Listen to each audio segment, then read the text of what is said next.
22대 총선에 출마하고 싶습니까? 그렇다면 당신의 이야기를 들려주십시오. 오마이TV가 22대 총선을 앞두고 야심차게 기획했습니다. 대국민 출마 선언 프로젝트 나누구, 나는 누구인가인데요. 저는 진행을 맡은 오마이뉴스 대표 기자 오연호입니다. 지난 한 달 동안 약 20여 명의 출연자들이 다녀갔습니다.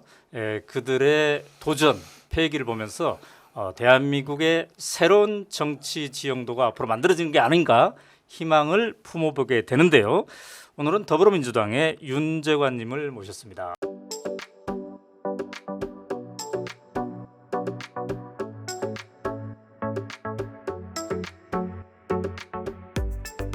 안녕하세요. 안녕하십니까. 네. 우왕과천에서 출마를 예정하고 있는 별빛 같은 남자 윤재관입니다. 감사합니다. 별빛 같은 남자.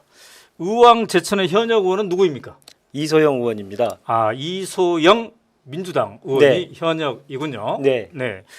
자, 나누구 이 프로그램 괜찮다는 소문이 어디까지 나왔어요? 어우, 장안의 대히트입니다. 아, 그래서 네. 여기에 출연을 못하면 네. 후보로서의 자격이 없다. 꼭 출연해야 된다라고 그렇구나. 하는 당원들의 네. 요구가 아주 컸습니다. 네. 그렇다면 룰은 숙지하고 오셨겠네요. 예, 그 전에 네. 했었던 방송들을 좀 보고 왔습니다. 그래요. 자, 그러면 5분간의 사전 인터뷰부터 시작해 보도록 하겠습니다. 네. 자, 정치인 활동을 상당히 오래전부터 했어요. 사실은 그죠? 국회 보좌관부터 네. 했으니까 총 몇 년간 했습니까? 국회 보좌관을? 보좌관 생활은 총 19년을 했습니다. 19년을. 네. 예. 오래 했습니다. 네. 예. 그 과정에서 가장 크게 배운 게 있다면요? 가슴이 따뜻해야 된다. 자꾸 이제 정치라는 분들이 이제 네. 전문성이 중요하다고 생각해서 네. 이성적으로 판단하고 머리를 채우려고 하는 노력을 해야 되는데 네. 그 노력만 하는 사람과 그 노력은 가장 기본적으로 해야 되고 가장 중요한 건 가슴이 따뜻한 사람이 네. 되기 위한 노력도 함께 해야 되는 거구나. 그래요. 이제 그런 노력을 하면서 가장 제가 내적으로 더 성숙한 것 같습니다. 그렇게 이제 국회에서 오래 일을 하셨는데 네. 내가 국회의원을 한번 해봐야 되겠다 이런 생각을 처음으로 품을 때는 언제쯤입니까? 2000년 6월 13일입니다. 왜입니까? 김대중 대통령이 역사적 첫 남북 정상회담을 위해서 순안공항에 네. 도착하셔가지고 네. 김정일 국방위원장과 악수를 하고 포옹을 하실 때 음. 그때 저도 모르게 눈물이 나더라고요. 그래요. 정치가 정말 제대로 하면 예술이 될 수 있구나. 이런 생각을 처음 하면서 네. 나도 한번 정치 한번 해보고 싶다. 해야겠다. 이런 생각을 했습니다. 그래요. 그래서 이제 지역구를 의왕시, 과천시로 선택했습니다. 네. 인연이 있다면요? 거기서 계속 살고 있고요. 네. 살아왔고 네. 그리고 저 아이들 계속 음. 키우면서 학교 보내고 있는 곳입니다. 그래서 어허. 제가 계속 살아왔고 앞으로도 살 고장에서 네. 곳에서 국회의원을 해야겠다 이런 판단을 했고 두 번째로는 네. 우리의 저 지방 정치를 책임지고 있는 동지들이 지난해 총선에서 네. 전멸했습니다. 두 시장 모두 민주당이었다가 네. 작년에 다 뺏겼고요. 그렇군요. 3명의 도의원이 있었는데 3명 네. 도의원 모두 졌습니다. 어. 그리고 시의회는 모두 소수당으로 전락했습니다. 그래서 그래서 민주당의 정신, 네. 가치들을 구현할 수 있는 지방 정치가 완전히 사라져버린 네. 붕괴돼버린 기반이 붕괴돼버린 상황이기 때문에 이걸 빨리 복원시켜야 되겠다. 네. 그래서 그러한 아이디어 그리고 실행력, 그러한 비전 이런 가지고 있는 내가 네. 꼭 다시 민주당의 이 깃발을 다시 우리 지역에 그래요. 휘날릴 수 있도록 해야 된다라는 네. 책임감을 갖고 출마하게 됐습니다. 이제 어느 지역이나 마찬가지겠습니다만 거기도 네. 더불어민주당 예비 후보들이 네, 상당히 있을 듯합니다. 네 맞습니다. 그 과정에서 나만의 경쟁력이라면 뭘까요? 이 시대의 시대 정신은 검찰 개혁이라고 생각합니다. 그 검찰 개혁에 가장 진심인 사람이 누구냐? 저는 윤재관이다 자부하고 있습니다. 왜 그렇습니까? 저는 청와대 민정수석 보좌관으로 있을 때 네. 검찰 개혁 첫 입법화를 하는 데 있어서 기여를 저도 한 바 있습니다. 2019년인데요. 네. 패스트트랙 도입을 패스트트랙으로 태워서 네. 검찰 개혁 법안을 국회가 통과시키는데 첫 단추를 꿰일 때 제가 같이 함께 했었습니다. 그러니까 조국 민정수석과 예, 함께? 그렇습니다. 그러면서 검찰 개혁이 어떻게 하면 될 수 있고 어떻게 해야 네. 되고 그동안 했던 검찰 개혁의 미진한 부분이 무엇이고 우리가 어디까지 어떻게 준비해야 될 건지에 대해서는 그래요. 오랜 시간 네. 오랜 시간 그 문제에 대해서 천착하면서 준비해 왔습니다. 그래요. 자, 이제 예비 출마자들이 네. 이 지역에서 나를 어떻게 대하고 있나 이걸 가늠할 수 있는 게 출판 기념의 행사라고 하더라고요. 아, 그렇습니다. 하셨습니까? 예, 했습니다. 언제 했어요? 지난주에 했고요. 그래서 많이 모였나요? 예, 완전히 성황리에 개최돼서 몇 명 정도 모이면 성황리라고 합니까? 행사장을 가득 채우고 네. 많은 분들께서 이제 서 계시고 그리고 그게 네. 시작할 때는 다 그럴 수 있는데 네. 끝날 때까지 그렇게 서 계시는 분들이 많이 있는 출판기념회는 처음 가봤다라고 얘기해 주신 분들이 많이 있어서 출판기념회 끝나고 나서 더 크게 힘을 받고 있습니다. 자신감을 얻었어요? 네, 그렇습니다. 그 출판 기념회 후에 좀 대하는 태도들이 달라지던가요? 예, 다르죠. 왜요? 그 이전에는 그런 말씀 안 하시다가 네. 출판기념회가 잘 끝나고 그것을 직접 목격하시고 네. 그리고 제가 어떻게 살아왔는지를 증언해 주시는 분들이 오셔서 네. 많은 좋은 말씀들을 해주셨기 때문에 끝나고 나서는 네. 이제 내가 뭘 도와줘야 되냐, 아, 너가 왜 국회의원을 하려고 하느냐라는 네. 질문이었다면 네. 이제는 내가 무엇을 도와줘야 되느냐 이런 얘기를 많이 하십니다. 그래요. 슬로건도 정했나요? 예, 슬로건은 정했습니다. 어떻게 정했어요? 슬로건 정하면서 많은 얘기들이 있었습니다만은 검찰 독재 끝장내자 한결 같은 사람 윤재관입니다. 그렇게 이걸로 정했군요. 정했습니다. 예. 네. 자, 정확히 5분 동안 이제 사전 인터뷰를 해봤습니다. 네. 예. 해보니까 어때요? 5분이 왜 이렇게 빠른가요? 근데 이제 예. 이제부터 10분은 네. 완전히 이제 윤재관님께서 네. 통째로 네. 자유롭게 마음껏 하시면 되겠습니다. 네.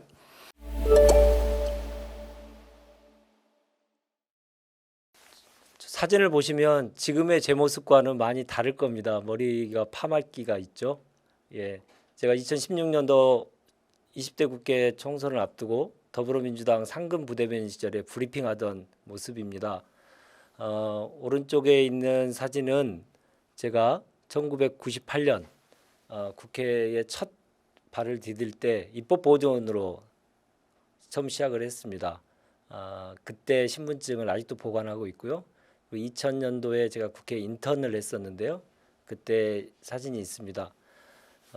저는 이거를 소중하게 생각하는 이유는 제가 입법보조원, 인턴, 비서, 비서관, 보좌관, 그리고 청와대 행정관, 선임행정관, 비서관 이런 한 단계 한 단계 단계를 거치듯 계단을 오르듯 저의 실력과 그리고 성실성을 인정받아서 이 자리에 섰습니다.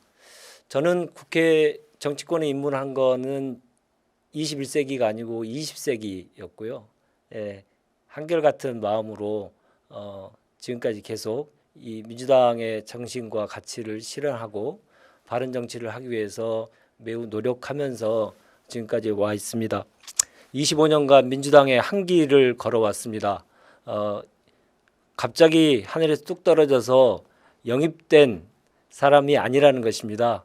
예, 내공을 기르기 위해서 피나는 노력을 했고 그 과정이 순탄치 않았고 어려웠지만 그 과정을 24년, 25년을 거치면서 의왕과천에서 제가 꽃을 피우고 제대로 된 정치를 한번 해보고 싶어서요.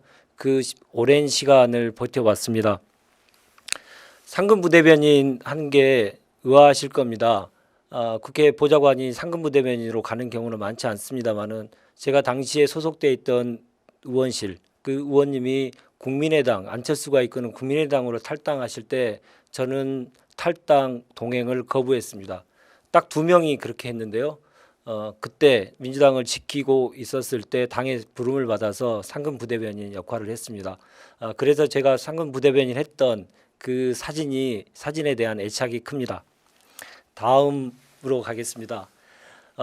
윤재관 하면 도보다리 이렇게 기억해 주신 분들이 많이 있습니다. 2018년 남북 정상회담 도보다리 회담에 대한 기획을 제 머릿속에서 처음 나와서 아이디어를 내서 시작이 됐습니다. 그 아이디어가 전 세계를 놀래고 그리고 대한민국 국민들에게 그리고 8천만 우리 온 결의에게 평화가 올 수 있다라고 하는 희망을 심어주었던 계기였습니다. 도보다리 회담은 아무도 성공할 거라고 예상을 못했습니다만은 멋지게 성공해냈고 북한을 설득했고 북한도 용기를 내서 새로운 형식의 회담을 하자라는 얘기를 계속 설득을 했고 성공을 시켰습니다.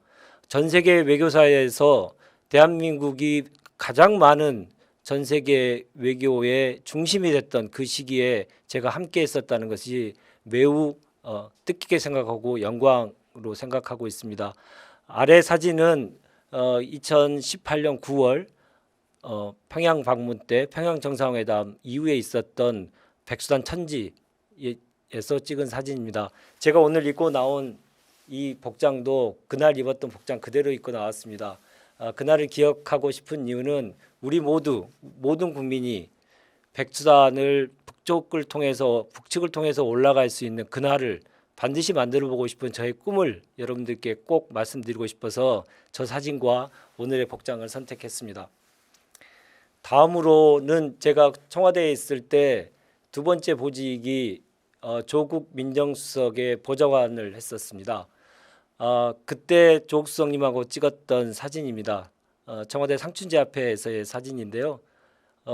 당시는 검찰 개혁과 관련된 검찰청법 그리고 형사소송법을 패스트트랙에 태우고 그리고 국회 입법화 직전에 있었을 때 조국 수석님이 장관으로 가시기 직전에 찍었던 사진입니다. 검찰 개혁을 처음으로 입법화하는데 첫 단추를 깰 때 조국 수석님 모시고 함께 했었습니다. 그러면서 검찰 개혁과 관련된 의지 어떻게 할 것인지 그리고 그 이후로는 어떻게 우리가 한 것이 부족한 부분이 있고 미진한 부분이 있는지 그러면 어떻게 채워야 되는지 그러한 이 시대 정신을 계속 생각하고 그러한 과제를 어떻게 달성할 것인지를 고민하던 그 첫 출발점이기 때문에 저 사진이 저에게는 큰 애착이 있습니다. 다음을 보여드릴 사진을 보면 검찰 개혁과 관련된 얘기를 또 드리지 않을 수가 없습니다. 제가 출마하는 이유는 정치 검찰을 척결하고 검찰 개혁을 완수하는 데 있습니다. 정치 검찰의 정적 제거를 위해서 그 정치 검찰이 했던 것이 무엇입니까? 국가가 국민을 위해서 써야 될 이 권력을 본인들의 사유화해서 정적 제거에 사용하지 않았습니까? 그 정적 제거 1호가 조국 수석이었고 지금 2호가 이재명 대표라고 저는 생각합니다. 그래서 이재명 대표에 대한 검찰의 부당한 수사에 있을 때마다 현장에 찾아가서 저도 힘을 합쳐서 검찰 스토킹 중단, 정적 제거 중단하라는 피켓을 들고 지금의 검찰 독재 정권을 반드시 끝장내야 된다 이런 마음을 계속 다지고 있습니다. 정적 제거를 위해서 검찰 권력을 사유하는 자 이들에게 반드시 철퇴가 내려지는 그러한 정치 꼭 해보고 싶습니다. 다음입니다. 올해 10월 29일 12구 참사 1주년 행사가 있었던 추모식이 있었던 서울광장에서 찍은 사진입니다. 막을 수 있었다. 국가는 없었다. 저 문구를 보면서 얼마나 속으로 울었는지 모르겠습니다. 제가 문재인 정부 청와대에서 첫날부터 마지막 날까지 1826일 동안 청와대를 근무하면서 꼭 해야 되겠다. 꼭 반드시 달성해야겠다. 다짐했던 것들이 몇 가지 있습니다만은 그 중에 하나가 국민이 판단했을 때, 국민이 느꼈을 때, 내가 가장 힘들었을 때 국가는 내 옆에 있었다.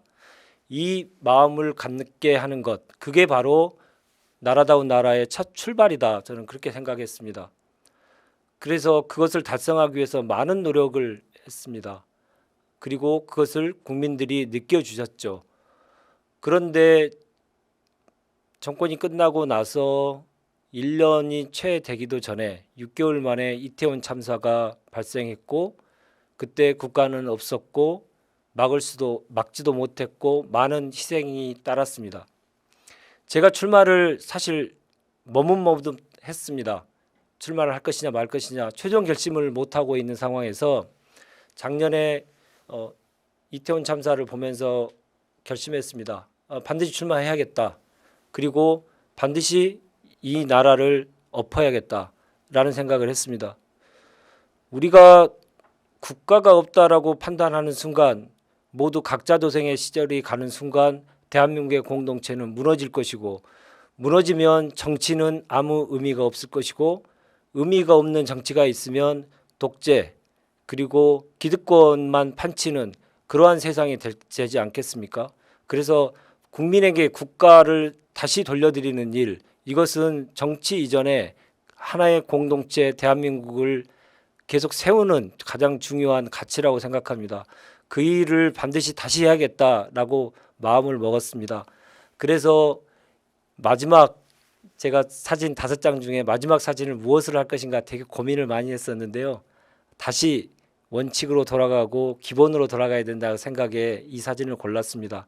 다시 국가가 반드시 나를 지켜준다라고 하는 국민과 국가 간의 신뢰, 이 신뢰를 다시 구축하는 일에 제가 최선을 다하고 싶습니다. 청와대에 있을 때 부대변인도 했었습니다. 그때 수많은 인터뷰를 했는데요. 인터뷰하고 브리핑하고 했었는데 제 머릿속에 가장 행복하게 기억에 남아있는 브리핑이 있습니다. 코로나 초기 시절이었죠. 전 세계에 나가 있었던 우리 교민들께서 국내로 다시 복귀를 하시려고 하는데 모든 하늘길이 막혀 있었습니다. 그래서 아주 위험한 곳에서 계속 혼자 남아 있을 때 그때 문재인 정부는 군용기도 띄우고 전세기도 띄워서 전 세계에 있는 우리나라 국민을 안전하게 가장 안전한 나라 대한민국으로 모실 수 있었습니다. 그 상황을 국민들께 설명드릴 때 그리고 국가가 분명히 있다라고 하는 것을 알려드릴 때 저는 가장 큰 행복을 느꼈었던 적이 있습니다. 다시 그런 나라 반드시 만들겠습니다.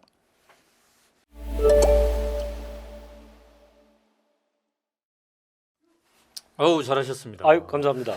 시간이 엄청 빨리 갑니다. 그래요? 네. 네. 자 아까 얘기를 쭉 듣다 보니까 네. 출마할까 말까 한때 네. 살짝 고민했다고 했는데 네, 고민했습니다. 가족들한테 상의했더니 뭐라고 하던가요? 가족들은 네.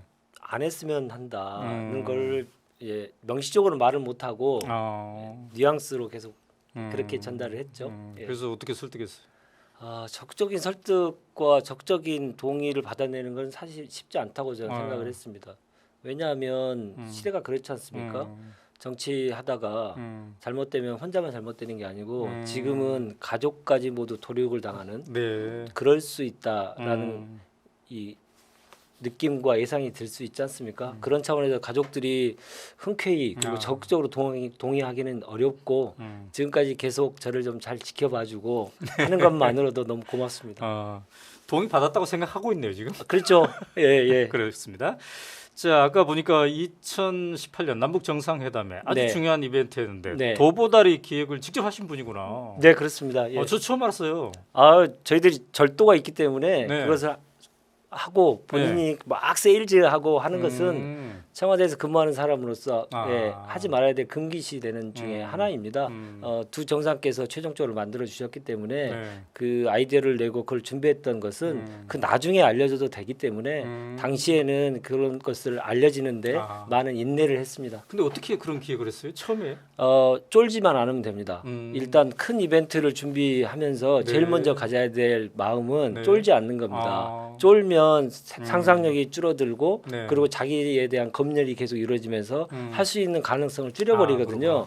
내가 그동안 준비했던 것들 마음속에 있었던 것들 이번에 다 해볼 수 있는 절호의 기회다 이렇게 생각하면 여러 가지 그 아이디어들을 생각하는데 모두가 다 주눅이 들죠. 주눅 들지 않는 게 가장 중요한 것 같습니다. 근데 그 도보다리 기획을 했는데 남북 정상이 이제 만났잖아요. 네. 근데 그 다리 안에서 30분이나 얘기를 하더라고요. 네. 그것도 기획한 거예요? 아닙니다. 저희들은 그 자리에 앉으시기만을 바랬죠. 예, 5분이 됐든 1분이 됐든 그렇구나. 앉아서 그때 말씀하시기를 바랬었고 그 도보다리 바로 앞에 보면 이제 군사 분계선이라고 해서 1953년에 말뚝으로 박혀져 있던 대한민국을 한반도를 남과 북으로 완전히 나누는 그 말뚝에 두 정상이 함께 가시는 그 자체가 대결의 한반도에서 대화의 대화를 이끌어서 평화의 한반도로 갈 수 있다. 네. 그 메시지를 분명하게 전달하고 거기까지 가는 길이 워낙 머니 잠깐 앉으셔서 물이라도 한잔 하시고 대화를 나누시는 게 좋겠다라고 그렇구나. 했는데 그게 40분 가까이 되면서 회담이 되고 그래서 거죠. 이제 청와대에 근무한 경험을 바탕으로 책을 쓰셨어요. 네. 제목이 나의 청와대 일기. 네, 그렇습니다. 많이 팔렸습니까? 예, 꽤 팔렸습니다. 성원해 주신 덕분에 네. 예, 베스트셀러에도 오르고 아 그래요. 네. 조국 교수님하고 또 출판 기념회도 이거 가지고 하고 그러셨나요? 네, 저 출판 기념회 할 때 조국수님 오셨고 네. 책 내용 중에 제가 조국수님 보좌관을 하면서 네. 있었던 어떻게 보면 너무나 가슴 아프고 그리고 어떻게 보면 그 공직자 조국 네. 민정수석이 어떻게 자제하고 음. 인내를 하면서 검찰 개혁의 길로 네. 가게 됐는지 네. 그런 것들을 제가 직접 목격했던 것들을 네. 예, 책에도 같이 담았습니다. 그때 이제 윤석열 당시 검찰총장 네, 대통령까지 야욕을 품고 있을 거다 이런 생각 못했죠. 못했습니다. 그렇구나. 네. 네. 그래서 아까 그 10분 연설에서 검찰 개혁을 그렇게 강조한 것 같아요. 예, 그렇습니다. 음. 지금의 시대 정치는 단연 검찰 개혁이고 검찰 네. 독재를 반드시 끝장내야 된다. 음. 그 시대 정신을 하겠다라고 하는 사람이 반드시 네. 민주당 후보가 돼야지 음. 검찰 개혁 앞에서 침묵하거나 그리고 검찰 개혁에 반대하는 그런 사람이 민주당에 다시 후보가 되고 민주당 국회의원이 된들 시대 정신을 담아낼 수 없기 때문에 그것은 민주당의 후보가 돼서는 저는 안 된다고 생각합니다. 앞으로 이제 만약에 국회의원이 된다면 네. 아, 이런 법안은 내가 꼭 한번 만들어 보고 싶다 이런 게 있나요? 함께 저 혼자 부족할 텐데요. 네. 함께 동지들과 함께 꼭 해보고 싶은 법안은 검찰 개혁과 관련된 법안들을 꼭 해보고 싶은데 네. 첫 번째는 검찰의 기소와 수사를 완전히 분리하는 것을 아, 해야죠. 이대 범죄를 지금 한정되고 있는데 그게 네, 평형화됐지 않습니까? 네. 그것을 완전히 수사와 기소를 완전히 분리하는 것이고요. 검찰이 그러면 기소만 담당을 할 텐데 네. 그러면 검찰청이 아니고 기소청으로 바꾸는 것 그걸 반드시 해보고 싶고 네. 이거는 법까지는 아닙니다만은 검찰의 과잉 처우를 좀 해주고 있는 게 있습니다. 검찰 안에 차관급 대우를 받는 사람이 검사장인데 그 검사장이 50명에 가깝습니다. 네, 그렇군요. 이걸 반드시 개선하고 싶습니다. 개혁하고 싶습니다. 네, 자 마무리 인터뷰까지 잘 하셨습니다. 네, 보너스 질문 하나 드리겠습니다. 예, 아까 그 사진 보니까 조국 교수랑 조국 장관이랑 둘이 네. 사진 찍었던데 네. 누가 더 키가 큽니까? 제가 1cm 더 큽니다. 그렇습니까? 재봤습니까? 희망사항입니까? 아까 사진에서 드러나지 아, 않습니까? 살짝 높게 나옵니까? 제가 그렇게 강하게 주장하고 있습니다. 그렇군요. 네, 예, 오늘 수고하셨습니다. 고맙습니다. 네, 네. 과천시와 의왕시에서 출마를 희망하고 계시는 더불어민주당의 윤재관님과의 대화였습니다. 자, 오마이TV가 22대 총선을 맞이해서 기획한 대국민 출마 선언 프로젝트 나누구. 이 나누구에는요, 당적 상관없이 누구나 문을 두드릴 수가 있습니다. 오마이나누구 네이버닷컴으로 출연 신청을 해주시면 저희가 검토해서 알려드리도록 하겠습니다. 오늘은 여기서 마치겠습니다. 감사합니다. 고맙습니다.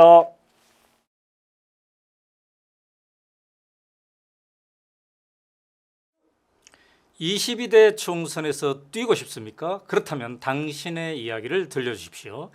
오마이TV가 마련한 22대 총선 특별기획 대국민 출마선언 프로젝트 나누구이죠. 저는 나누구의 진행을 맡은 오마이뉴스 대표기자 오연호입니다. 자, 오늘 이 시간에는요, 더불어민주당의 문명순님을 모셨습니다.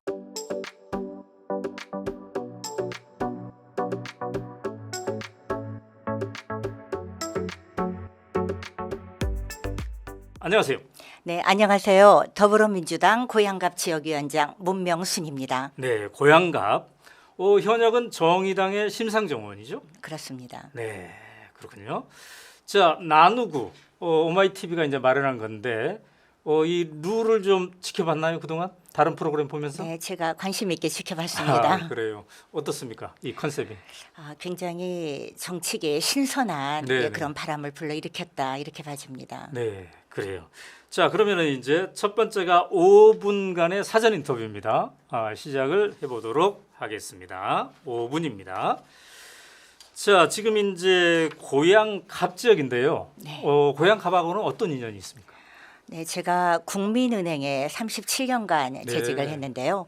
1988년에 고양시에 당시는 고양군이죠. 네. 국민은행 연수원을 신축하게 됐습니다. 네. 네, 그때 연수원 교수로 근무하고 네. 또 국민은행 노동조합 아. 여성정책실장으로서 노조 교육을 네. 고양에서 실시하면서 그 후로 30년 넘게 고양시와는 인연을 맺고 있습니다. 그러니까 이제 금융계, 은행에서 굉장히 오랫동안 일했다고 알고 있는데 총 몇 년을 일했습니까?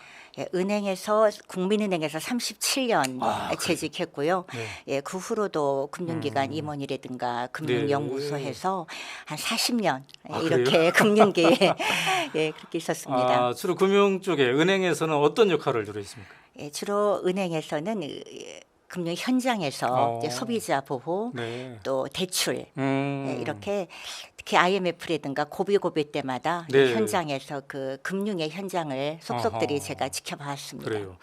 그 노조 쪽에 간부도 오래 하셨는데 네. 선출직을 여러 번 하셨죠? 예, 선출직을 3번 했는데요. 어. 예, 국민은행 노조에서 네. 부위원장 그리고 IMF를 겪으면서 여러 은행들이 합병을 했습니다. 네. 그러니까 통합 KB 국민은행의 수석 부위원장 그리고 은행권과 금융공기업으로 된 산별노조, 전국 네. 금융산업노조 수석 부위원장 이렇게 선출직을 3번 했습니다. 아, 그러니까 선출 이게 낯설지가 않은 거네요. 선거를 통한 뭔가 하는 거. 아, 그렇죠. 그 조합원이라든가 그 회원들의 민의를 답안하는 선출직에 대해서는 네. 상당히 이해도가 높은 편입니다. 그래요. 그렇게 이제 금융노조 쪽에서 일을 하셨는데 내가 정치를 한번 해야 되겠다. 이 생각은 어떻게 해서 하게 됐습니까?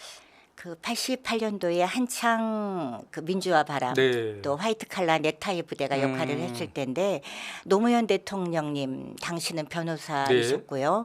저희 국민은행 노동조합 교육에 자주 오셨습니다. 아, 그때 저한테 정치하세요. 노무현 대통령이 예, 이러한 오. 말씀을 또 해 주셨어요. 네. 그리고 그때도 노무현 대통령님은 은행이 전당포 역할을 하는 거에 대해서 굉장히 안타까워하셨습니다. 네. 바로 저희 은행원들이 현장에서 느꼈던 안타까움을 노무현 대통령님이 말씀하셨는데요. 네. 지금도 그러한 것들을 결국 노력하기 위해서 제가 정치로 이어지지 않았나. 그때 노무현 대통령은 문명수님의 어떤 점을 높이 샀길래 정치하세요 그랬을까요? 제가 정책실장과 네. 또 교육국장을 하면서 음.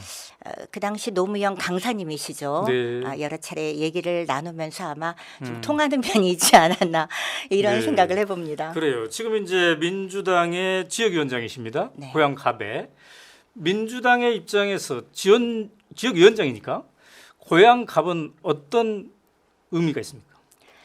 고양갑 지역은 아시다시피 야권 연대의 트라우마가 상당히 오랜 세월 네. 예, 그렇게 지배하고 있었는데요. 네네. 유시민 장관 이후로는 지속적으로 해서 민주당이 네. 험지인 거죠. 늘 민주노동당, 정의당의 양보를 강요당해왔던 곳이기도 합니다. 네. 그리고 또 주민들께서도 이제는 낡은 진보가 아니라 새로운 변화를 원하시는 분들이 많으시고요. 네.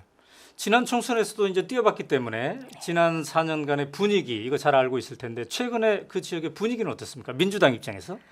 지난 총선 때만 해도 지역의 어르신들께서 저한테 네. 심상정을 상대로 무모한 도전 아니냐 이런 말씀을 하셨습니다. 네네네. 그런데 제가 의미 있는 네. 그러한 결과를 그때 보여드렸고요. 네. 특히 작년 대선과 지선을 거치면서 네. 이제 심상정 현역 의원에 대한 평가는 이미 심판했다 이런 분위기입니다. 그래요. 자, 그런데 지금 국힘 쪽에서 김포의 서울 편입을 얘기하고 있습니다. 이게 이제 일산 고향에도 영향이 있지 않을까 싶은데 어떻습니까? 강서부터 정권 교체 그러면서 저희가 강서구청장 승리를 했는데요. 네, 네. 일종의 내년 총선을 노린 그러한 그 탁상 행정을 넘어서는 돌출 발언이 아닌가 네. 이렇게 봐집니다. 이번에 여론조사를 통해서도 네. 특히 고양시는 굉장히 오래된 역사와 전통을 존중하는 분들이고요. 여론조사에서도 압도적으로 서울 편입을 반대하는 그런 그렇군요. 여론조사 결과가 나오고 있죠. 어떻습니까? 슬로건은 준비를 이미 했습니까? 네. 아니면 마련 중입니까? 예, 준비했습니다. 네. 어떤 겁니까? 예, 경제가 위기일 때 그리고 민생이 무너질 때 민주당이 선택한 사람 문명순입니다. 아, 그렇군요. 네. 자, 이제 5분 사전 인터뷰는 이렇게 마치고요. 이제 본격적으로 문명수님이 혼자서 통째로 10분을 써서 나는 누구인가를 시청자 여러분들과 나누도록 하겠습니다. 준비됐습니까? 네. 네, 기대를 해보겠습니다.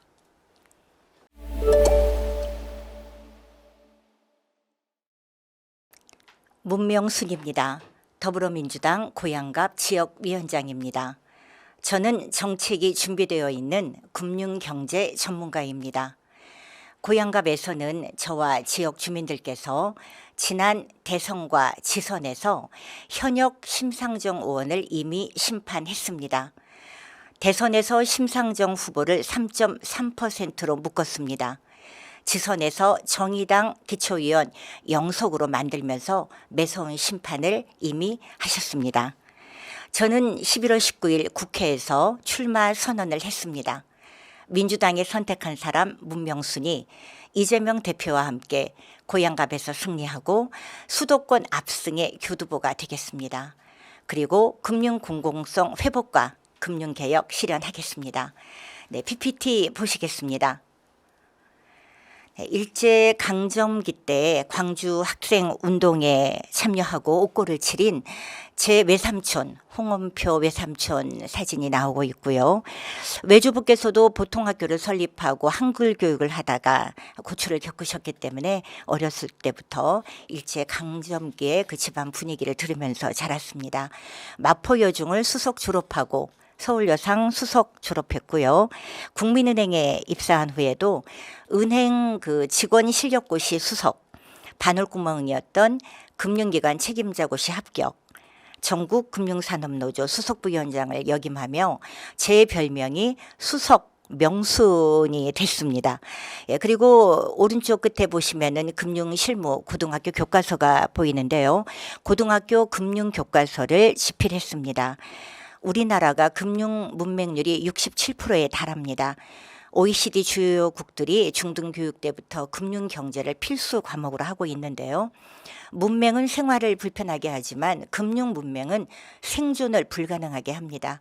이제 금융교육을 또 국민은행에 재직하면서 또 금융 현장에 있으면서 꾸준히 해왔고요. 정치인들이 자서전 출판을 많이 하는데 교과서를 쓴 사람은 아마도 제가 유일할 것 같습니다. 네, 다음 보시겠습니다. 금융노조 수석 부위원장으로서 금산분리 완화 반대, 또 재바르는 은행 반대 투쟁을 해왔습니다. 금융개혁 또 금융민주화 선봉에 섰는데요. 흔히 노동조합이 노동자들의 권익보호, 권리보호를 위주로 했는데 저는 통상의 노동운동을 뛰어넘는 금융개혁운동을 해왔습니다. 화면에 보시면 노회찬 대표님, 정말 우리 금융노조와 함께 정책토론 자주 하시면서 따뜻한 금융, 포용적 금융에 대한 제안을 같이 일해왔습니다. 오른쪽 위에 보시면은 민간 금융기관 장악, MB 정부 때 무분별한 민영화가 많이 일어났는데 그때 공동 기자회견을 했고요. 화면에 보시면 심상정 의원이라든가 또 박선수 의원, 이정희 의원 그렇게 보이고 있습니다. 오른쪽 하단에 보시면은 공공 부분의 노동조합 대표자 기자회견을 했는데요. 오른쪽 끝에 보시면 당시 공공연맹 부위원장이었던 한정혜 지금 현재 국회의원이시죠. 그 모습도 보이고 있습니다. IMF 때 기업들이 줄도산하고 개인 신용 파산자가 양산되던 시절인데 그 당시 금융 현장에서 대출 책임자를 하면서 경제의 혈맥인 금융의 역할이 얼마나 큰지를 정말 체험했습니다. IMF의 우리 금융 공공성이 급격히 약화됐고요. 마치 비 올 때 우산을 뺏는 그런 은행이 되어버렸습니다. 179조 원이라는 공적 자금을 국민의 혈세를 은행에 투입했는데 그 덕분에 살아난 은행들이 금융 공공성, 금융 소비자를 위해서 더 노력해야 된다고 생각합니다. 다음 보시겠습니다. 2008년에 서브프라임 모기지 사태로 금융위기가 왔을 때 제가 제네바에서 열린 글로벌 금융위기 극복을 위한 ILO 노사정 포럼에 한국 대표로 참석한 바 있습니다. 그때 금융 안정을 위해서 또 약탈적 금융을 방지하기 위해서 국제사회의 공조를 주장했고요. 오른쪽 상단 사진은 2012년 민주당의 문재인 대통령 후보 TV 광고 장면입니다. 예, 그때 제가 독립문 출정식에서 나온 장면입니다. 지속적으로 이 금융위기 이후에도 키코 사태라든가 뭐 동양종금, 부동산 대란, 카드 대란, 가계부채 대란을 겪으면서 금융개혁이 시급한데 아쉽게도 특히 진보 진영에는 경제 전문가, 금융 전문가가 적었습니다. 저는 민주당에서 지속적으로 금융 주권, 금융 공공성 강화를 그리고 금융 정책을 제시하고 있습니다. 문재인 정부 이후에도 계속 금융정책 토론회, 또 서민 금융, 또 서민의 주거 복지를 위한 주거 금융 등 여러 가지 금융 개혁 방안을 제시했고요. 그래서 어느새 제 별명이 뭐 정책 보따리다 뭐 이런 얘기도 들었습니다. 다음 장면입니다. 2019년 4월에 민주당의 험지였던 고양갑 지역위원회 위원장으로 취임했습니다. 21대 총선에서는 단수공천으로 민주당 고양갑 후보로 출마했습니다. 2021년 민주당 대통령 후보 대선 경선 초기부터 당시 경기도지사였던 이재명 대선 경선 후보를 도왔는데요. 고양 민주평화 포럼 공동대표로 또 이재명 후보의 금융특보로서 경선 승리에 큰 역할을 했습니다. 2022년 대통령 선거에서 덕양구 선대위원장으로서 이재명 후보 52.1%, 윤석열 후보 43.6%, 8.46% 차이로 저희 지역에서는 압승을 했습니다. 이어진 대선에서도 김동연 후보 50.7%, 9,993표 차이로 승리했는데요. 경기도 전체 득표에서 김동연 지사가 8,340표로 승리했는데 그 승리에 큰 경인을 했다고 자부합니다. 고양갑에서는 시도의원이 시의원, 도의원 6석 당선시켰고요. 정의당 기초의원은 기존 4석에서 0석으로 만들었습니다. 21대 총선 그리고 대선 지선을 거치면서 고양갑 지역에서 무너진 조직력을 복원을 했다고 자부합니다. 밑에 현수막을 보시면 저희 고양갑 지역에 개첩된 현수막입니다. 양평고속도로 원안대로 그리고 고양신청사 원안대로라는 현수막이고요. 왼쪽은 제가 주민들과 함께 투쟁을 하는 유세 장면입니다. 2023년에 국민의힘 고양시장이 고양시청 원당 건립이라는 기존 결정을 하루아침에 뒤엎고 일산 신도시로의 이전을 추진하겠다고 했기 때문에 주민들과 함께 힘을 합쳐서 원안 사수 투쟁을 해나가고 있습니다. 양평고속도로 백지화 그리고 고양 신청사 이전 문제도 판박인 셈입니다. 다음 장면 보시겠습니다. 후쿠시마 오염수 해양투기 반대 고양갑 대책위원장으로서 또 독립영웅 역사왜곡 처지 투기위원으로 그리고 이동관 탄핵 국회 앞 1인 시위 등 이재명 대표와 함께 윤석열 정부의 폭정에 맞서서 제대로 싸우고 있습니다. 이재명 당대표께서 단식 투쟁을 하자 제가 7일간 동조 단식 농성을 하면서 국회 기자회견에서는 민주당 국회의원들에게 당대표에 대한 체포 동의안을 당론 부결하자 이렇게 주장하기도 했습니다. 오른쪽 끝 장면은요. 홍익표 원내대표와 함께 수원의 전세 사기 피해자 간담회를 했습니다. 그때 피해자 분들께서 금융권을 성토하자 은행 출신인 제가 일어나서 사과하고 고개를 숙였는데요. 저는 금융이 우리 서민들에게 보다 더 고개를 숙이고 은행 문턱을 낮춰야 한다고 생각합니다. 그래서 제 공약에도 들어있는데요. 취약계층을 위해서 신용등급제, 신용점수제를 획기적으로 개선하겠습니다. 그동안 우리 금융권은 부유층에게는 우대금리를 적용하고 취약계층에게는 가상금리를 적용하고 우리의 일반적인 공정과는 역으로 주행해 왔습니다. 그리고 청년 신용불량자를 양산하고 있는 학자금 대출을 학자금 대여제로 전환하도록 하겠습니다. 네, 저는 한 명의 공직자가 특히 금융경제 분야에서 얼마나 많은 역할을 할 수 있는지 37년간 금융 현장에서 지켜봐 왔습니다. 2050억 원의 레고랜드 사태가 일어났을 때 채권 시장이 교란되자 무려 200조 원의 유동성이 증발을 가져왔습니다. 200조 원이 투입된 거예요. 그때 금융당국이 제 역할을 했으면 200조 원 증발을 대비할 수 있었습니다. 막을 수 있었습니다. 저는 리먼 사태, 키코 사태로 중소기업들이 줄도산할 때 그것을 정확하게 짚어줄 금융당국자 그리고 현장을 알고 목소리를 내줄 정치인이 없는 것이 참 안타까웠습니다. 이제는 제가 고향갑의 국회의원이 되어서 한 명의 공직자가 한 명의 국회의원이 얼마나 많은 일을 할 수 있는지 보여드리겠습니다. 민생 경제의 근간인 금융 개혁 반드시 실현하겠습니다. 함께해 주십시오. 감사합니다.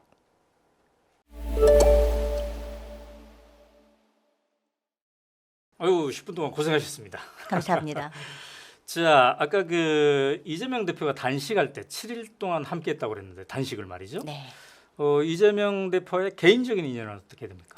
네, 이재명 대표께서 성남 시절부터 네. 뭐 기본 금융이라든가 이 취약계층에 대한 금융 지원에 대해서 관심이 많으셔서 네. 그때부터 인연을 맺고 있습니다. 그래요. 이제 정치인이 돼야 되겠다라고 하면서 그 동안의 전현직 정치인들 내가 누굴 좀 따라해 볼까 롤 모델이 있었을 텐데요. 네, 노무현 대통령님이시죠. 노 대통령님께서 정말 네. 35년 전에도 말씀하셨던 은행이 전당포가 아니었으면 좋겠다. 그리고 은행원들 잘 먹고 잘 사는 귀족 노조인데 네. 좀 금융 공공성 강화를 위해서 역할을 해달라. 이제 그 말씀들이 지금의 제 정치로 이어지고 있습니다. 그래요. 아까 이제 금융 공공성, 금융 개혁에 대해서 몇 가지 얘기했습니다만 그 중에서 가장 시급해서 가장 중요해서 다시 한번 강조 싶은 게 있다면 어떤 정책일까요? 네, 무엇보다도 신용 등급제, 신용 점수제입니다. 네. 예, 그것 때문에 대다수의 취약계층들이 은행 문턱을 넘지도 못하고요. 우리가 소득세 같은 경우에는 네. 소득이 많은 분들이 더 부담하고 있지 않습니까? 네, 그런데 네. 금융만큼은 역구조로 되어 있습니다. 네. 그래서 부유층한테 유리한 우대금리, 취약계층에게 불리한 가상금리 이 부분을 고치려면 네. 한국형 신용 등급 점수제로 획기적으로 개선해야 되고요. 네. 그리고 더 급한 거는 청년들이 음. 아직 사회생활 하기도 전부터 학자금 대출 때문에 신용 불량자가 양산되고 있습니다. 네, 네. 그 부분에 대해서 학자금 대출을 대여조로 바꾸는 거. 그리고 하나만 더 말씀드린다면 네. 이재명 경기도지사 시절에는 네. 소액 생계비 대출 50만 원이 네. 연 1% 금리로 시행했습니다. 음. 그런데 지금 윤석열 정부에서는 네. 똑같은 소액 생계비 대출을 15.9%로 시행하고 있습니다. 이런 부분들이 시급한 부분이라 생각합니다. 아, 그래요. 이제 금융 쪽에 관심이 많고 전문가이다 보니까 만약에 국회의원이 된다면 뭔가 본인의 1호 법안도 생각해 볼 수 있는데 어떤 걸 해볼 수 있을까요? 네, 지금 제가 아까 말씀드린 부분들은 우선 당장 필요한 부분이고요. 네. 1호 법안으로 낼 거는 주택금융 부분입니다. 주거복지를 위한 네. 무주택자 그리고 네. 1가구 1주택자에 대해서는 금리나 이런 부분을 우대하는 방향으로 가야 되겠고요. 그래서 이 법이 그분들에게 주거 사다리가 돼야 됩니다. 네. 예, 그런가 하면은 투기성 다주택자에게는 어느 정도 금융 부담을 드려야 돼요. 네. 네. 그래서 이 부분에 대해서 우리가 주거 금융, 주거 복지를 위한 그 법안을 1호로 하고 싶습니다. 자, 이렇게 이제 정치 얘기로 들어서니까 가족들의 반응은 어떻습니까?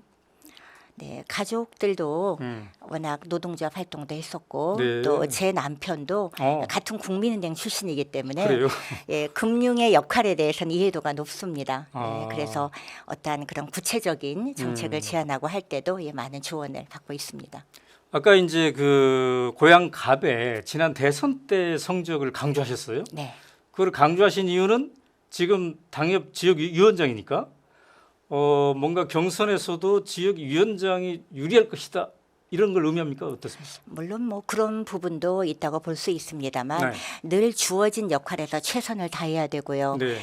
대선이든 지선이든 최선을 다해서 주어진 역할에서 열심히 하면은 네. 누구나 다 저만큼의 성과는 내지 않았을까.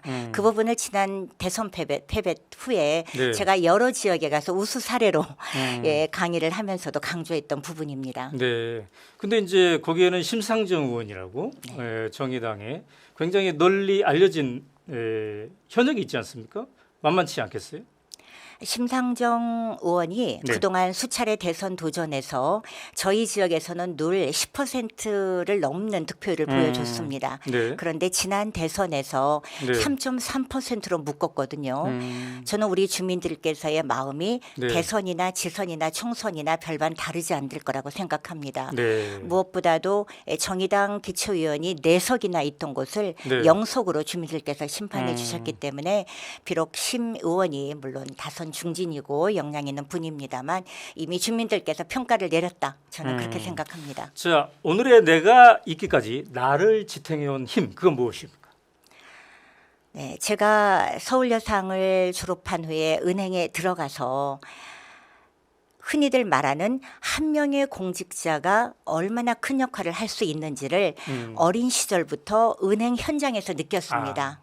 어려운 IMF 시절 또 글로벌 금융 위기 때도 한 명의 담당자가 지점장이든 팀장이든 또는 창구에 있는 직원이든 한 명이 내 자리에서 최선을 다한다면 네, 네. 역지사지 입장으로 최선을 다한다면 그게 모두 일종의 민생을 구하는 길이 되겠구나 네. 그런 마음으로 살고 있습니다. 네, 감사합니다.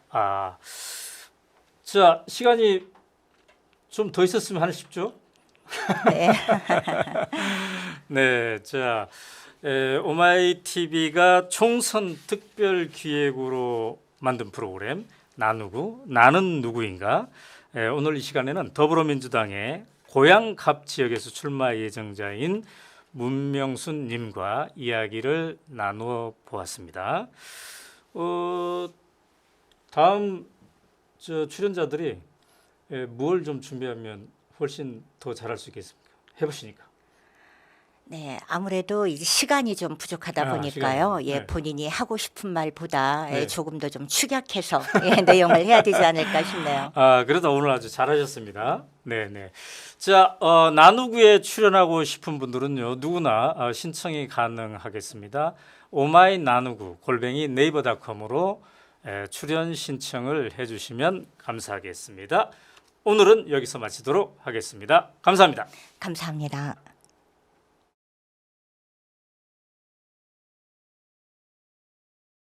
22대 총선에 출마하고 싶습니까? 그렇다면 당신의 이야기를 들려주십시오. 자, 오마이TV가 22대 총선을 맞이해서 준비한 프로젝트 나는 누구인가? 대국민 출마 선언을 하는 그런 프로그램인데요. 회를 거듭할수록 여러분의 관심이 높아지고 있습니다. 어떤 시청자분은 1회부터 지금까지 계속 지켜봐 주신 그런 시청자도 계시군요.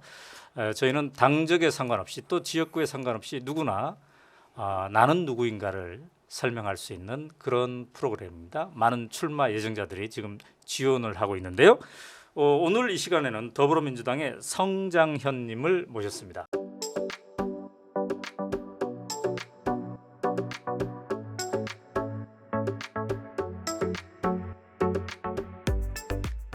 안녕하세요. 안녕하십니까. 네, 반갑습니다. 반갑습니다. 나누고 프로그램 좀 보셨나요? 예, 봤습니다. 예, 다른 분들 어떻던가요? 아주 너무 훌륭하고 잘하셔서 네, 많이 긴장을 하고 나왔습니다. 긴장하실 필요 없고요. 예, 자, 이제 지금부터 우리가 이제 룰을 그러면 아실 테니까 예, 먼저 5분간의 사전 인터뷰부터 시작해 보도록 하겠습니다. 네, 자, 지역이 용산입니다. 그죠? 그렇습니다. 네, 용산은 딱 단일 하나 지역구죠? 그렇습니다. 네. 국회의원도 하나고요. 네. 예, 그런데 이력이 참 특이하세요. 용산에서 구청장님만 무려 4번을 하셨습니다. 예. 어떻게 그게 가능합니까?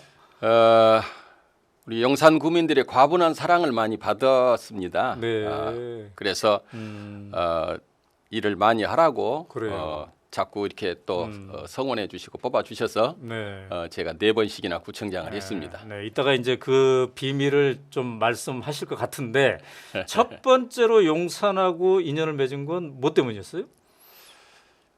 사실은 저희들이 어렸을 때는 참 힘들게 어렵게 살았잖아요. 그렇죠. 배부르게 밥도 네, 먹고 싶고 네. 그리고 출세도 해보고 싶고 그래서 제 고향 순천에서 야간 열차를 타고 네. 서울에 와서 내린 역이 완행열차는 용산역이 종착역이거든요. 그렇죠. 그래서 용산에 내린 것이 지금까지 용산에 살게 된 이유가 됐습니다. 그래요? 아마 영등포에 내렸으면 지금 영등포에 살았을 것입니다. 예. 그래서 이제 거기서 구의원까지 또 하시고 그랬죠? 그렇습니다. 초대 구의원을 했고요. 네. 2대 구의원을 하고 어. 그렇게 구의원을 2번 했습니다. 예. 그다음에 이제 구청장을 하시고. 그랬습니다. 근데 구의원을 하다가 바로 구청장을 하셨나요? 1대 2대 구의원을 마치고요. 네. 구청장에 1998년도에 음. 서울에서 최연소로 네. 출마해가지고 아. 당선이 됐는데 네. 그 당시만 하더라도 전국에서 기초의원이 네. 중간 단계를 생략하고 음. 단체장으로 출마해서 당선된 케이스는 제가 처음이었습니다. 그렇군요. 예. 구의원이 구청장이 된 최초의 케이스. 그랬습니다. 그리고 민주당인데 4번이나 용산에. 그랬습니다. 근데 이 용산이 지금 아주 주목을 받고 있습니다. 예. 대통령실이 그쪽으로 가는 바람에 말이죠. 그렇습니다. 아주 뜨거운 지역구가 되었는데 예. 왜 내가 이번에 용산에서 나와야 되겠다 이런 생각을 하게 됐습니까? 이제 그 제가 가지고 있는 모든 축적된 구청장을 4번을 했으니까요. 네, 네. 그리고 또 우리 용산의 또 그 개발이라든가 우리 용산 낙후돼 가지고 네. 미군 부대가 있고 그래서요. 낙후돼 가지고 아주 그 개발이 그래요. 도심이면서도 지금 한 7, 80% 거의 네. 우리 용산구는 지금도 재개발 재건축을 해야 되는 지역이거든요. 어. 그런데 이제 구정을 이렇게 이끌어오다 보니까 네. 구청장으로 또 한계가 있어요. 네. 그래서 그런 것도 국회의원이 돼서 나머지를 다 완성을 시켜야 되겠다라는 그렇군요. 것도 있고 그랬습니다. 네. 자 이제 구청장 그러면 행정인. 그렇습니다. 근데 국회의원 하면 이제 정치인. 그렇습니다. 좀 차이가 있는 것 같아요. 그렇습니다. 그동안에 뭐 대통령들을 포함해서 정치인 중에 롤 모델로 삼고 싶은 분이 있나요? 다 훌륭한 분들인데 네. 제가 정치에 입문한 것도 그렇고 네. 마저 이게 운명이다 이렇게 생각하는데 네. 김대중 대통령을 만남으로써 제가 정치에 입문을 하게 됐거든요. 네. 가까이서 모셨고 오랜 세월 제가 1978년대 당에 입당해 가지고 네. 지금까지 단 한 번도 당적을 바꾼다거나 탈당을 해본 적이 없기 때문에 네. 온전한 민주당 당원인데 음. 그러다 보니까 이제 이 정치를 네. 가까이서 많이들 봤지 않습니까? 음. 김대중 대통령을 참 존경합니다. 아 그래요. 전통적으로 이제 종로가 정치 1번지라고 하는데 요즘은 대통령실이 그쪽에 있어서 그런지 용산도 되게 뜨겁습니다. 그래서 많은 민주당 내에서도 후보자들이 있을 터인데 예. 어떻습니까? 이런 저런 분들이 막 밀려옵니까? 많은 이야기들이 오고 가고 있고 네. 자천 타천으로 거론되는 분들도 많이 있고 그렇습니다. 아. 그러지만은 네. 제가 우리 용산에서 40년이 넘게 살았고 네. 구청장을 4번씩이나 하면서 지역을 잘 알고 있고 네. 오랜 동안 또 우리 주민들의 뜨거운 사랑도 받았고 네. 그래서 어떤 누가 오더라도 관계 없습니다. 아 그래요? 예. 자신이 넘치시군요. 감사합니다. 혹시나 그 국회의원이 만약에 된다면 이 일은 내가 꼭 해보고 싶다. 법안이든 뭐든 이 일은 내가 반드시 해야 되겠다 하는 게 있다면요? 물론 욕심이 많아서 많습니다. 네. 그런데 평상시에 저는 네. 지금 인구가 아주 급속도로 네. 인구 뭐 절벽이라고 할 정도로 네, 그렇죠. 문제가 있지 않습니까? 네, 네. 아이들을 많이 낳는 이런 정책을 좀 만들어 봐야 되겠다. 네. 또 그리고 학교에서 동국대학교에서는 네. 그 북한학을 전공을 했었는데 음. 남북 문제를 네. 소홀히해서는 우리나라가 제대로 네. 나아갈 수가 없다. 그래서 남북 문제에 관해서 통일을 앞당기는데 이런데 많은 관심을 가지고 있고 그런 또 법안을 내고도 싶습니다. 네. 잘하셨습니다. 5분간 사전 인터뷰 예, 만만치 않죠. 네, 만만치 않습니다. 좀 예. 질문을 미리 주셨더라면 질문 미리 안 드립니다. 예, 공평하게. 예. 자, 그러면 이제 지금부터는 10분 동안 혼자서 나는 누구인가를 설명하는 그런 시간을 갖도록 하겠습니다. 예. 좀 긴장되십니까? 긴장 안 하려고 애를 쓰고 있습니다. 예, 마음 편히 이렇게 그러겠습니다. 하시면 되겠습니다. 예. 우리 용산구청이 들어서 있는 지금 저 자리는 원래 미군 부지입니다. 미군들이 군사기지로 쓰기로 해놓고 아리랑 택시 회사에다가 임대료를 받고 임대를 하고 있는 것을 제가 부당하다고 주장했습니다. 군사기지로 쓰려면 군사기지로 쓰는 것이고 필요가 없으면 반환을 해야 되는 것이지 어떻게 임대 사업을 하고 있는가, 그리고 소파 어느 규정에 임대 사업을 하게 돼 있는가 돌려달라고 했습니다. 그래서 소파 의제로 끌어올려서 협상을 통해서 저 부지가 우리 용산에 들어왔고 지금 용산구청이 지어져 있습니다. 미국 대사관이 우리 용산 미군 기지 안으로 들어옵니다. 지난 정부에서 합의가 됐기 때문에 그렇습니다. 그런데 미국 대사관만 들어오는 것이 아니라 미국 대사관 직원들 숙소 150채와 부대 시설이 들어옵니다. 여러분 생각해 보십시오.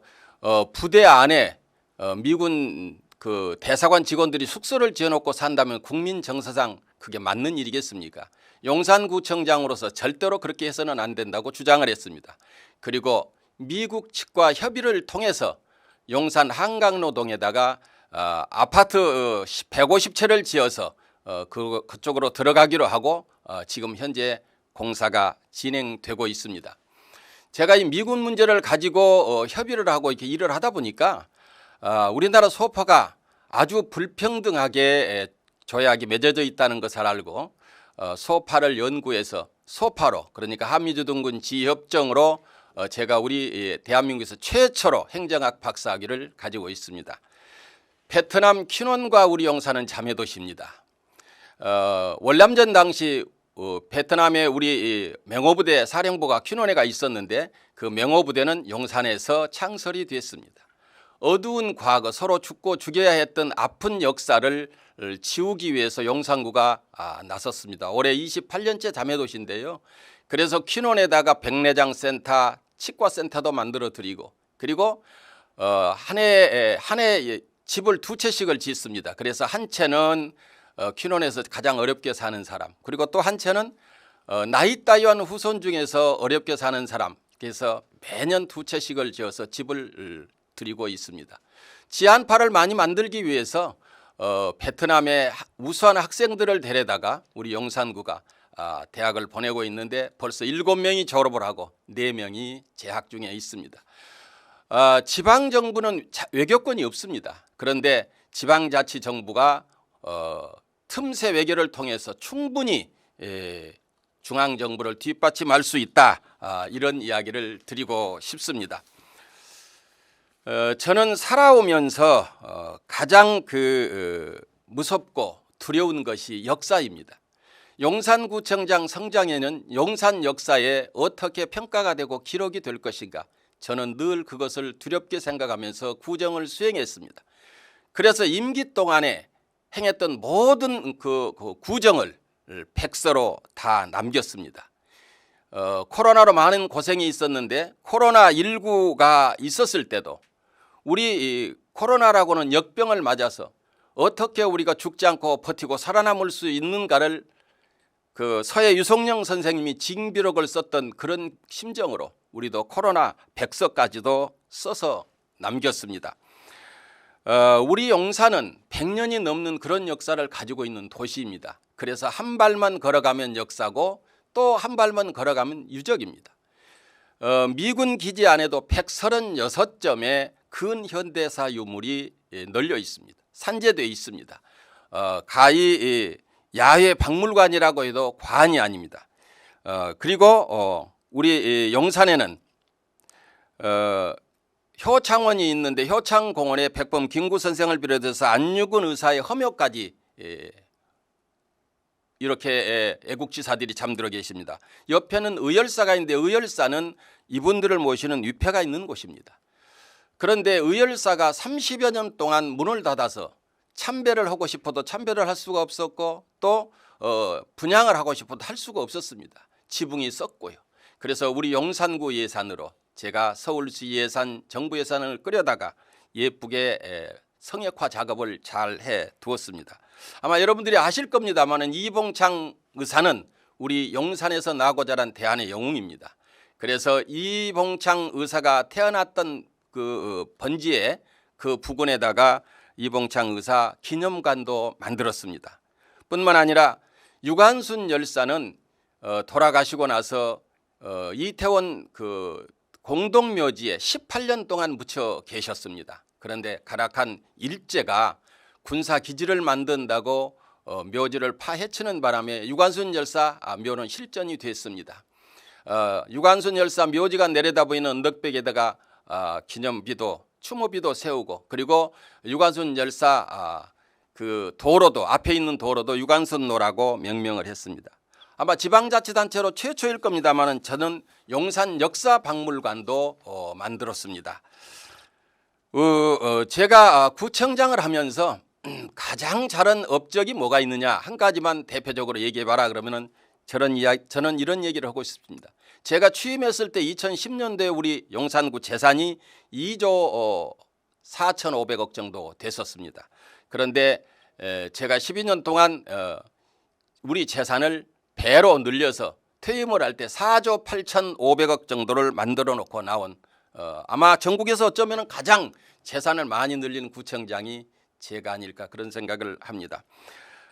원래 지방정부는 재산이 팔린다든가 매각이 된다든가 불화가 되면은 다 그것을 예산에서 편성해서 써야 되는데 우리 용산구는 전국에서 최초로 구유재산 관리기금이라는 그 조례를 만들어 가지고 재산이 매각이 되든가 불화가 되면 그 돈을 기금에 모아서 재산을 재취득을 했습니다. 그렇게 해서 제주도에다가 우리 용산 구민들 휴양소 그리고 보훈회관도 매입을 하고 꿈나무 종합타운도 예쁘게 만들고 100억 복지재단이라든가 장학재단 그리고 중소기업 육성자금 청년기금까지 만들어서 요새 고금리로 많은 그 고통을 받고 있는데 우리 용산에서는 0.8%로 대출을 해줘서 기업인들을 돕고 있고 그렇습니다.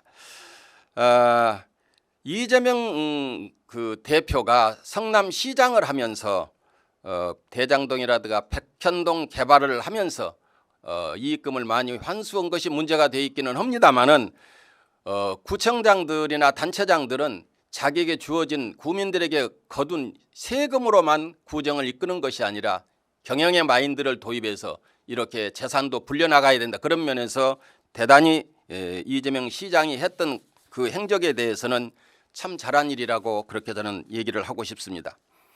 사람들은 우리 용산을 보고 천지가 개벽을 했다. 이런 얘기를 하고 그러는데 사실 우리 용산은 구도심이라서 많이 낙후가 됐던 도시입니다.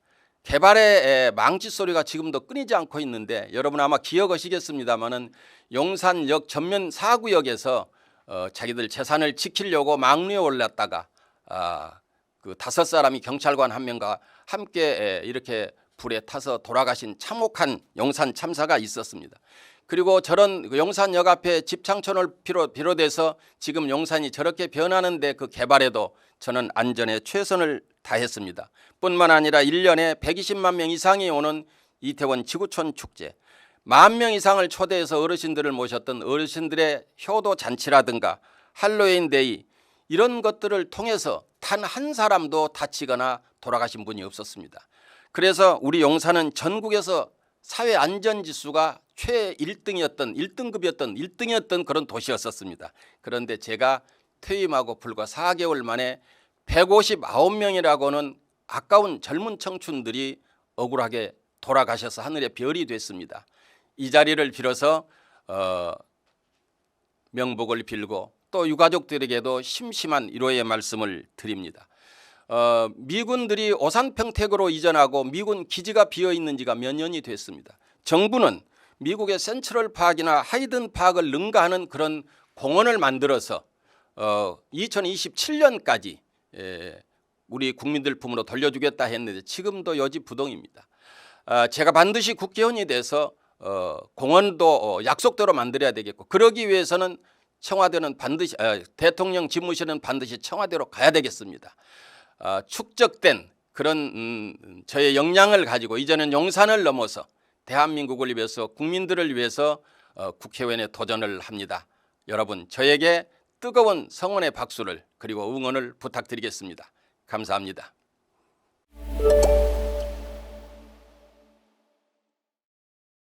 네, 10분 동안 아주 잘하셨습니다. 감사합니다.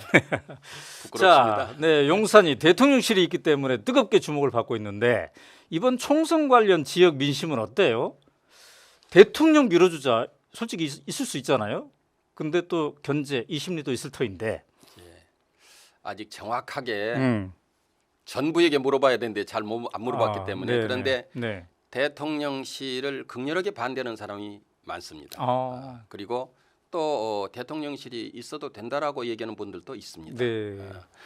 이제 찬성하는 사람들은 음. 용산이 정치 1번지가 됐다. 아하. 대통령실이 용산에 있다라는 어떤 자부심도 있을 거겠지만은 네. 실질적으로는 음. 늘 와서 데모하고 차가 막히고 네. 너무 그 혼란스럽습니다. 조용하게 사는 그런 동네가 아니고 네.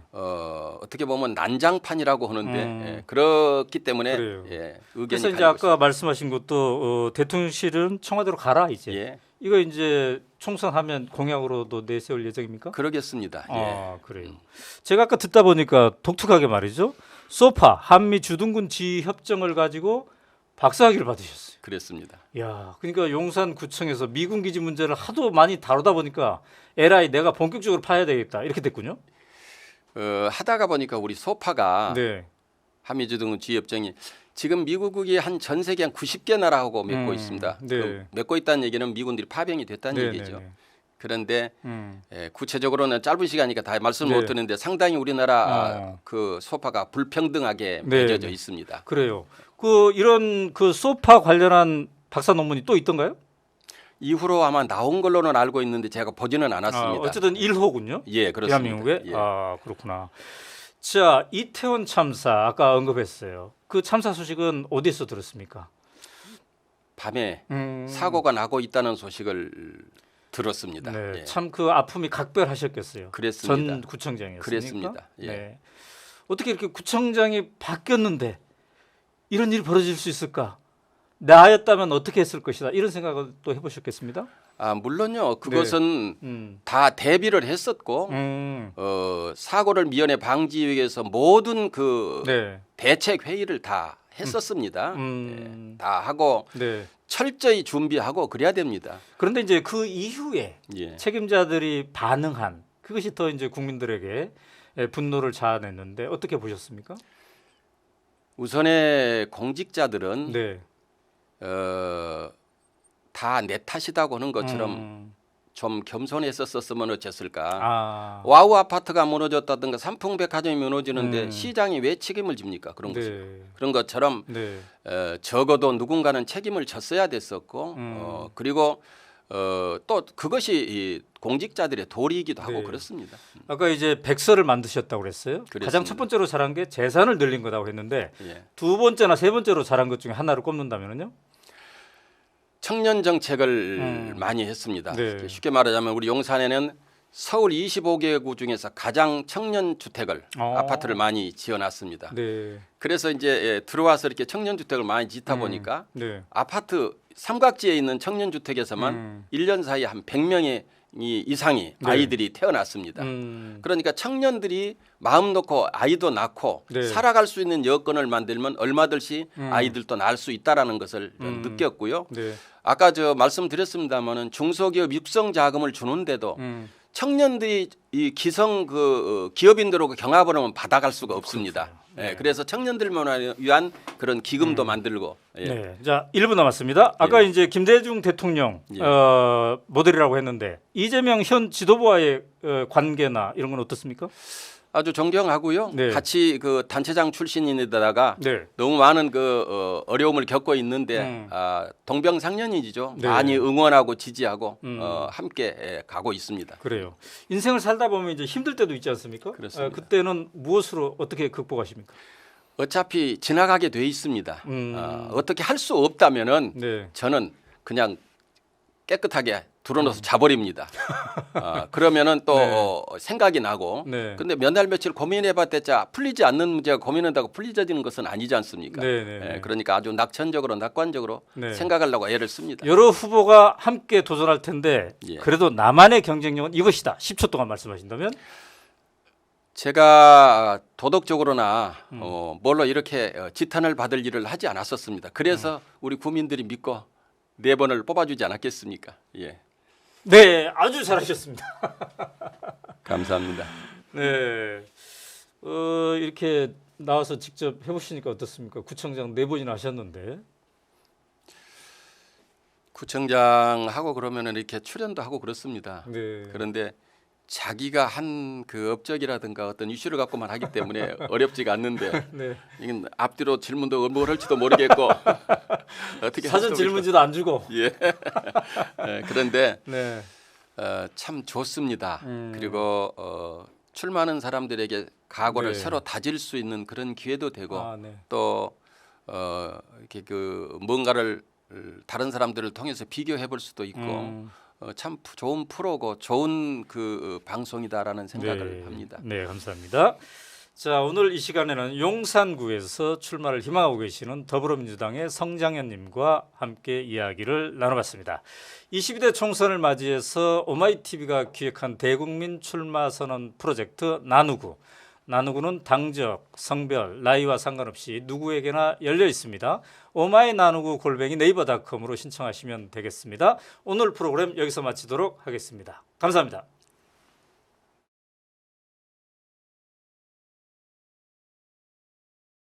22대 총선에서 뛰고 싶습니까? 그렇다면 당신의 이야기를 들려주십시오.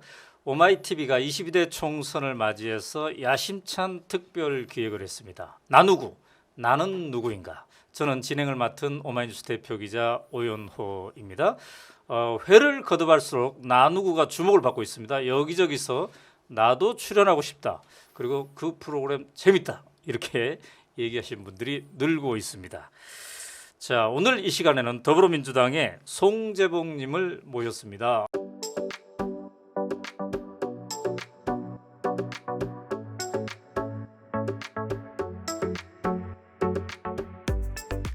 안녕하세요. 네, 안녕하세요. 네, 청주시죠? 네, 맞습니다. 예, 지역이. 청주입니다. 예. 현재 현역 후보는 누구죠?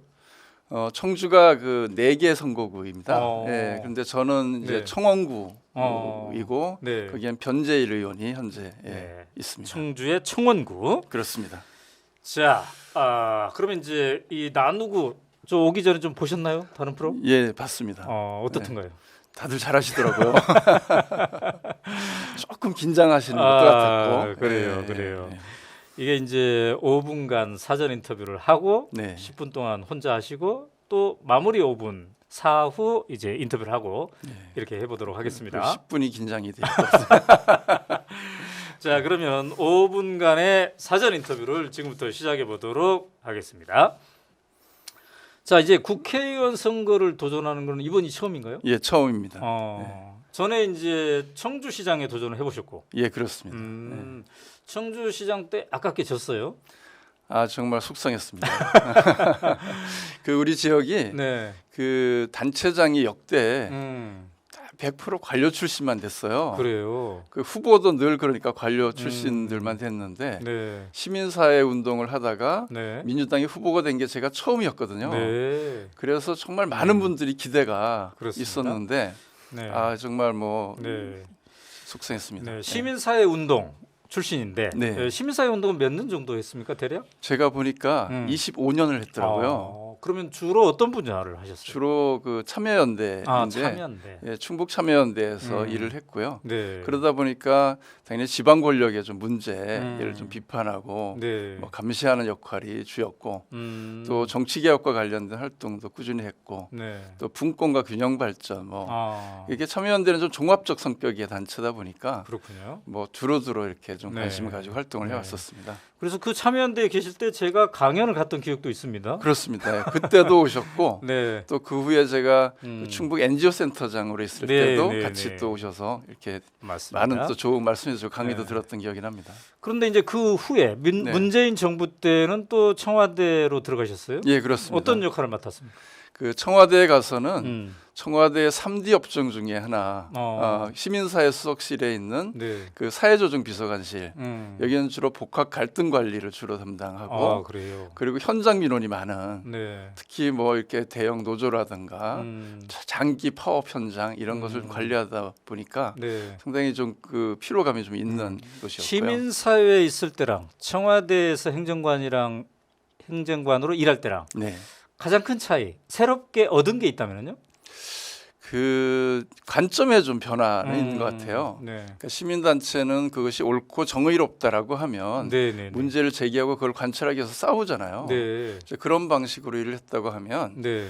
그 청와대 행정관으로 가서 처음에 제가 그렇게 좀 일을 했더니 몇몇 분들이 네. 아직도 시민단체 있냐 관점을 바꿔라. 음. 청와대는 문제를 제기하는 데가 아니라 문제를 네. 해결하는 데다. 네. 그 문제 해결의 관점에서 어떻게 접근할 거냐. 음. 이렇게 관점을 전환하는 것이 중요하다고 했는데 그래요.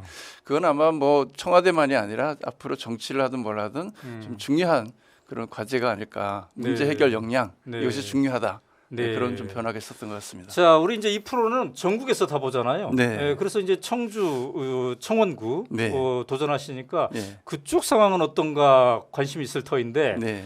그쪽은 뭐 인구 소멸과 관련해서는 어떻습니까? 좀 늘어나고 있습니까? 줄어들고 있습니까? 청주는 그래도 다행히도 음. 현재 인구가 85만 되거든요. 네. 그래서 매년 한 5천에서 요 음. 전후로 음흠. 인구가 증가하는 그렇군요. 그래도 전국에 몇 안 되는 지역 중에 하나입니다. 그럼 네. 청주의 청원구를 선택한 게 그쪽과의 인연이 뭐 거기서 태어나기도 하고 학교도 다니고 그랬습니까?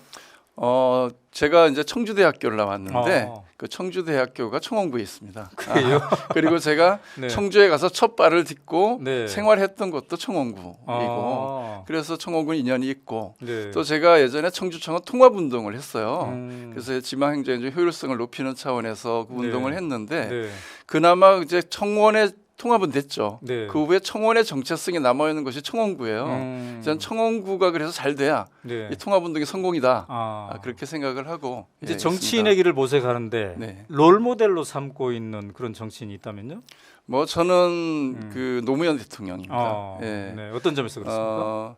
그 신뢰의 정치인이다 음. 그런 생각을 하고 있고요. 네. 특히 노무현 대통령은 지방에 있는 사람들의 입장에서 보면 네, 네. 그 대한민국의 분권과 균형 발전의 새로운 비전을 네. 제시하고 특히 행정수도 건설을 위해서 좀 끝까지 노력을 했잖아요. 네.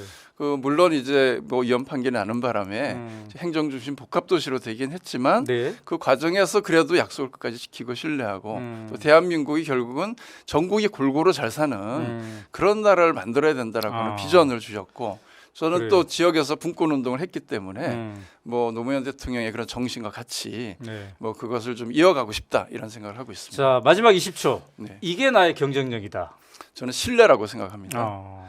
제가 25년 시민운동 한 길을 걸었잖아요. 네. 정치에 대한 신뢰가 사실 높지 않거든요. 음. 그런데 지역의 유권자들 만나면 네. 그래도 너는 믿을만해. 한 길을 걸어왔잖아. 네. 이런 말씀을 하시고 그 신뢰를 잃지 않는 것이 저는 핵심이다 이렇게 봅니다. 네, 아주 5분 동안 잘하셨습니다. 네, 감사합니다. 자, 이제부터는 10분간 나는 누구인가를 설명하시면 되겠습니다. 네. 네.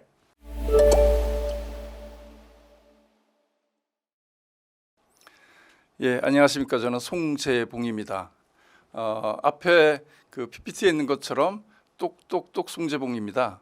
저는 시민들을 기다리지 않고 시민에 있는 곳으로 항상 달려가서 시민의 목소리를 듣는 일을 해왔습니다. 그동안 25년 동안 일관되게 시민의 편에서 시민과 함께 지역사회의 다양한 문제를 고민하고 그 안에서 해법을 찾는 그런 일을 꾸준히 해왔습니다. 그 과정에서 매우 복잡하고 다양한 여러 가지 문제들을 접하고 그 안에서 해결책을 찾아왔습니다. 특히 정치개혁과 관련돼서는 제가 2000년에 전국적으로 벌어졌던 국회의원의 낙천 운동에 적극적으로 참여하면서 결국은 부패하고 무능한 정치인들을 시민의 힘으로 심판해야 된다 이런 활동을 해왔었습니다. 그러나 국회의원 하나 바뀐다고 해서 세상이 근본적으로 바뀌지는 않았습니다.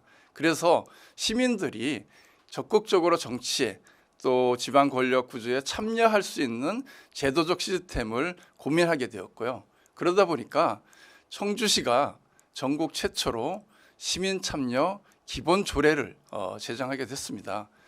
시민이 시혜적 차원에서의 참여가 아니라 권리로서 지방 권력과 국정에 참여할 수 있는 그런 시스템을 만들어내는 것이 아마 시민들이 진정한 우리 사회에서 주인으로 되는 길이다 이렇게 생각을 했고요. 그런 관점에서 꾸준히 활동을 해왔습니다. 그런데 시민단체의 활동만으로는 근본적으로 우리 사회의 구조를 바꾸는 일까지는 어려움에 봉착을 했습니다. 여러 가지 좋은 제안과 정책을 제시한다고 해도 그 정책을 최종적으로 결정하고 집행하는 것은 단체장이나 국회의원들이었습니다. 이분들의 관점과 마인드가 바뀌지 않는다고 하면 전장한 시민들을 위해서 일하는 그런 정치를 만들기 어렵겠다 이런 생각을 하게 됐고요. 그런 어떤 고민 과정에서 제가 청와대 행정관으로 일을 하게 됐습니다. 문재인 정부 시절에 청와대 행정관으로 일하는 3년 동안 제가 생각할 때는 그 누구보다도 가장 많은 민원인을 만난 행정관이었습니다. 청와대 연풍문은 정말 해결되지 않는 그런 문제를 가지고 분노의 마음으로 찾아오는 수많은 그런 집단 민원이 있었습니다. 많은 사람들이 그분들 만나기를 꺼려하고 두려워했지만 저는 한 번도 거절하지 않고 직접 나가서 그분들의 목소리를 듣고 그분들의 의견을 듣고 또 해결하기 위해서 노력했다 이렇게 생각을 합니다. 그런 만큼 저는 늘 현장 중심으로 행동하고 시민들이 원하는 것을 반드시 해결하는 그런 관점에서 일을 해왔습니다. 네, 다음 넘겨주세요. 그 청와대 행정관의 3년의 활동을 마치고 저는 그 스스로 청주 시장에 도전해야 되겠다 이런 마음을 가지고 다시 청주에서의 활동을 시작했는데요. 많은 분들이 우려했습니다. 당시 청주시장은 민주당이기도 했고 또 현직이었고 3선에 도전하는 정말 쟁쟁한 분이었습니다. 그런데 민주당에 갓 입당한 지 6개월도 안 된 사람이 단체장에 도전한다고 했을 때 누구도 이 경선은 보나마나 현직이 일 것이다 이렇게 이야기를 했었습니다. 그러나 저는 시민을 믿었습니다. 변화를 요구하고 있었거든요. 더 이상 관료 출신 단체장들에 의한 하나만한 늘 하던 대로 일하는 그런 청주를 시민들이 원하지 않는다고 봤고 특히 민주당 당원들은 변화를 요구하고 있었습니다. 그래서 제가 과감히 도전을 했고 결과는 현직 단체장과 도전자 2명 3인 경선이었음에도 불구하고 제가 압도적인 승리를 거뒀습니다. 많은 분들이 기적이라고 했고요. 대이변이 일어났다 이렇게 얘기했습니다. 그러나 저는 그것이 단순한 기적이 아니었다고 생각합니다.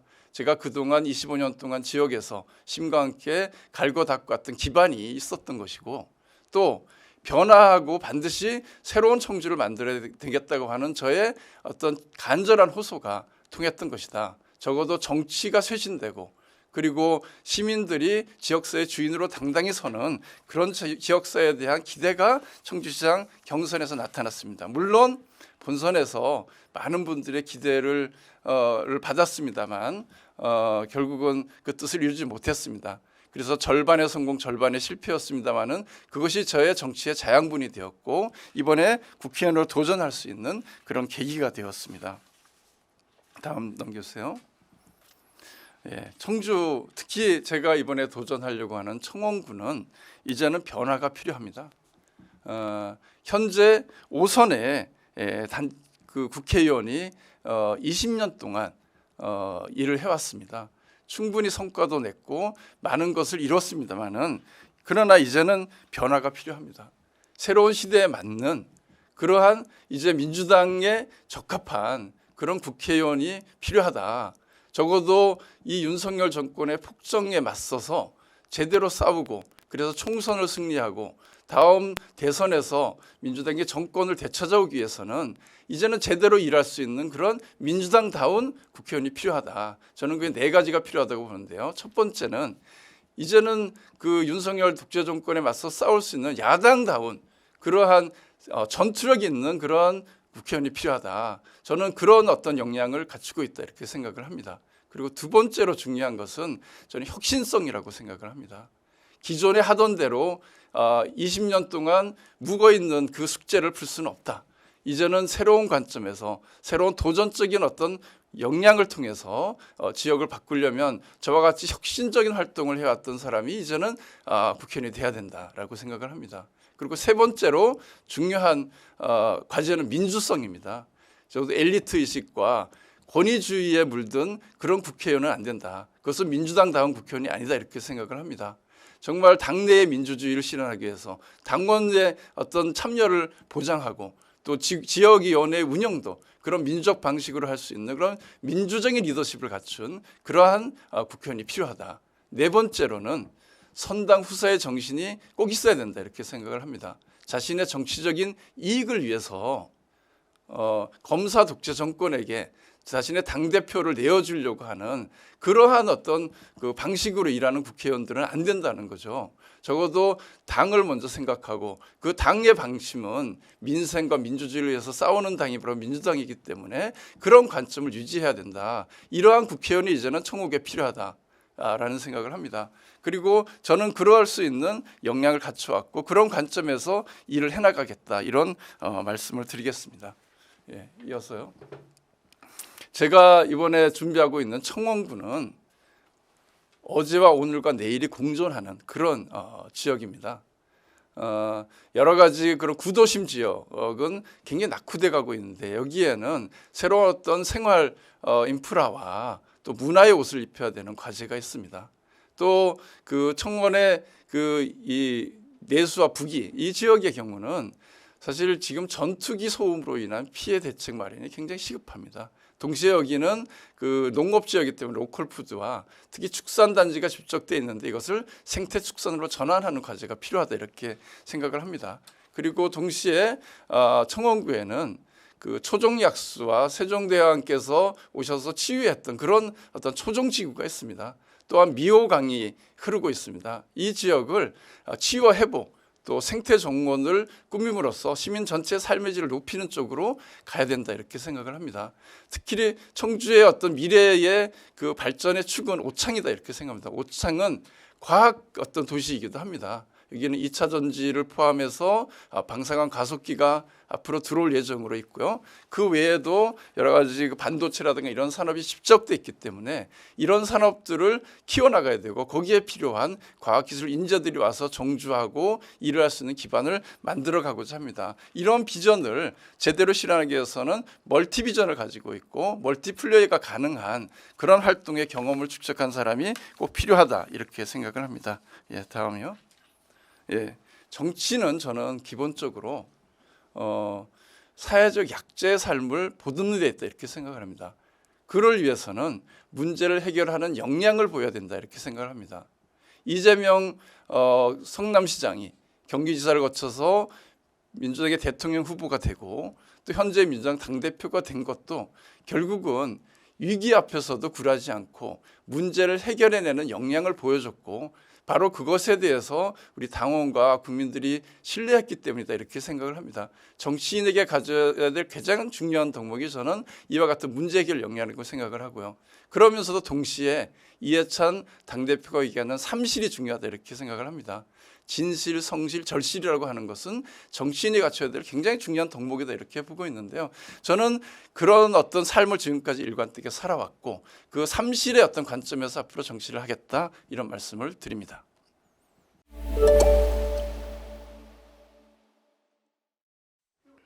어우 1초까지 네. 깔끔하게 활용 잘하셨어요. 네, 아이고 앞에서 분위기를 좋게 해주신 덕분에. 그래요. 청주시 청원구인데 말이죠. 네. 지난 대선 때는 득표율이 어땠습니까? 지난 대선 때 그 약간 1% 내외로 이겼습니다. 이게 그래요. 청주 전체로 보면 1% 정도가 졌는데 네. 청원구는 그만큼 네. 그 전체적으로 보면 평균 연령이 젊습니다. 아주 젊은 도시이고 네. 또 그 유권자들도 조금 상대적으로 진보적인 성향을 가지고 있는 네. 그런 지역입니다. 그래요. 이제 매일 아침 막 지금 수준의 선거 운동도 하고 계실 텐데 네, 그렇습니다. 유권자들을 만나 보면 윤석열 정권에 대한 이 청주시 밑바닥 민심은 어떻습니까? 윤석열 정권 이대로 두면 안 된다. 나라 거덜나겠다. 네. 이런 말씀 참 많이 하시고요. 네. 그래서 다음 총선 무슨 수를 써도 이겨라. 그런데 네. 기존의 인물로는 안 된다. 어, 새로운 인물로 그래요. 나와야 우리가 찍어주겠다. 음. 이런 말씀을 참 많이 하고 계시고요. 네, 그래서 아까 이제 민주당다운 국회의원 말씀을 하신 것 그렇습니다. 같아요. 예. 그 첫 번째로 전투력 있는 국회의원 얘기하셨는데, 네. 근데 우리 송지봉 출마 예정자는 전투력이 좀 있습니까? 있죠. 어떤 면에서 그렇습니까? 지난번에 네. 그 이재명 당대표께서 단식을 좀 목숨을 건 단식을 하셨잖아요. 네. 그래서 제가 청원의 가장 중심 지역인 네. 그 사거리에서 어. 같이 동조 단식을 했습니다. 어. 한 10일 동안 저는 같이 했는데 네. 그때 이제 많은 민주당 지지자분들이 찾아오셨어요. 네. 야 여기서 이런 그래도 같이 싸워줘서 네. 너무 고맙다. 그동안 우리 저 국회의원 이런 거 한 번도 못 봤다. 그래서 뭐 네. 정말 오셔서 눈물 흐리는 분도 계셨어요. 그럴 만큼 그래서 이런 초심 잃지 말고 네. 정말 제대로 할 말하고 음. 존재감 있는 국회의원이 좀 꼭 됐으면 좋겠다. 그래요. 뭐 선수 많다고 존재감이 있는 게 아니라 필요한 시기에 정책 메시지를 제대로 내고 네. 유권자를 잘 대변하는 정치인이 필요한데 음. 그런 역할을 너무 못한 거 아니냐 네. 이런 지적들이 참 많았습니다. 그 단식 10일간 했으면 복식도 충분히 하셨어요? 예, 복식 잘 참으면서 했는데 그래요. 다행히 지금 몸 상태가 아주 좋아졌습니다. 네. 아까 이제 10분 스피치의 마지막 대목을 문제 해결 능력을 강조하셨어요. 예, 근데 그렇습니다. 이제 시민사회에 오래 있었기 때문에 네. 문제 제기는 잘할 것 같은데 네, 해결 능력이 과연 있을까 이렇게 의문시하는 분도 있을 거란 말이죠. 그렇습니다. 그 제가 이제 청와대에 네. 그 사회적 비서관실에 있을 때 네네네. 최장기 그 파업 사업 중에 하나가 콜트콜텍이라고 하는 네. 정말 안 풀렸거든요. 근데 제가 풀어냈습니다. 직접 만나서 3자 대화, 4자 대화를 잘 하도록 네. 또 공무원들을 잘 설득해서 그 역할을 하도록 하니까 네. 풀리더라고요. 네. 그래요. 거기다가 그 정교조 합법화 문제 물론 해결은 못했습니다만은 그분들과 그래도 아주 상당 부분 의견 근접을 이뤘고 네. 또 공무원 노조 복직 문제도 결국 대안을 만들어서 네. 입법화하고 이렇게 풀어내는 과정을 만들어냈거든요. 네네. 그래서 결국은 그 문제가 안 풀리는 이유는 그 문제의 핵심 당사자들의 얘기를 잘 안 듣기 때문이 첫째고 두 번째는 그 문제를 해결해야 될 사람이 문제를 회피하기 때문이거든요. 그 직면해서 풀어가면 네. 이재명 대표처럼 저도 잘 풀 수 있다 이렇게 생각합니다. 자, 청와대 계실 때 민원실에서 거절해 본 적이 없다. 네. 민원인을 만났다 그랬는데 참 그렇습니다. 어찌 보면 또 막 힘든 일이잖아요. 욕바지라 그랬습니다. 그래서 그거를 감당할 수 있었던 어떤 기반, 네. 내 기반에 이게 준비돼 있었구나 느낀 건 뭐였습니까? 아마 그 역지사지하는 마음이 있었기 때문이죠. 음. 제가 시민단체 일하면서 네. 그 행정기관 찾아갔을 때 우리가 좀 세게 문제 제기하러 가면 네. 앞에 철문을 닫아 걸었거든요.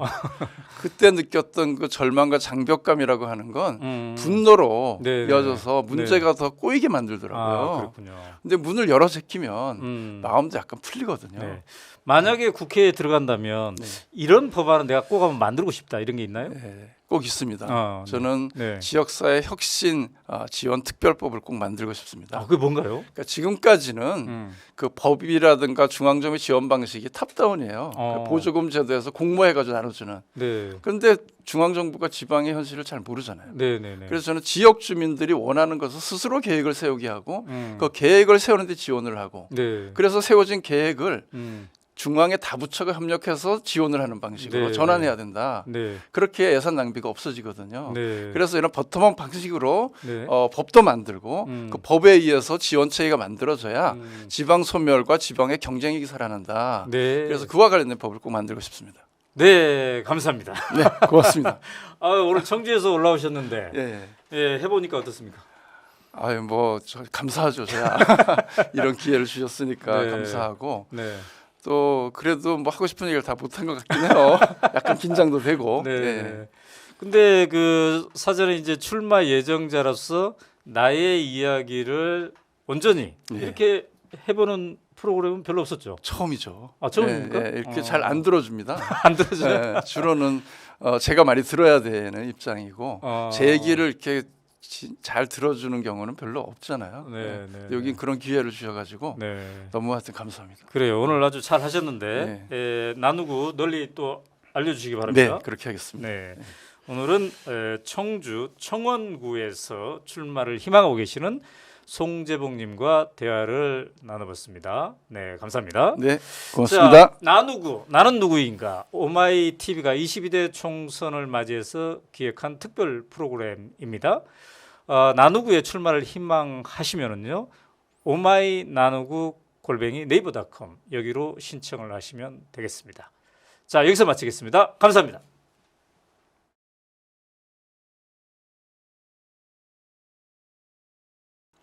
22대 총선에서 뛰고 싶습니까? 그렇다면 당신의 이야기를 들려주십시오. 22대 총선을 앞두고 오마이TV가 기획한 특별 프로그램 대국민 출마 선언 프로젝트 나누구 나는 누구인가인데요. 저는 진행을 맡은 오연호입니다. 자, 오늘 스튜디오에는 국민의힘의 강대규님을 모셨습니다.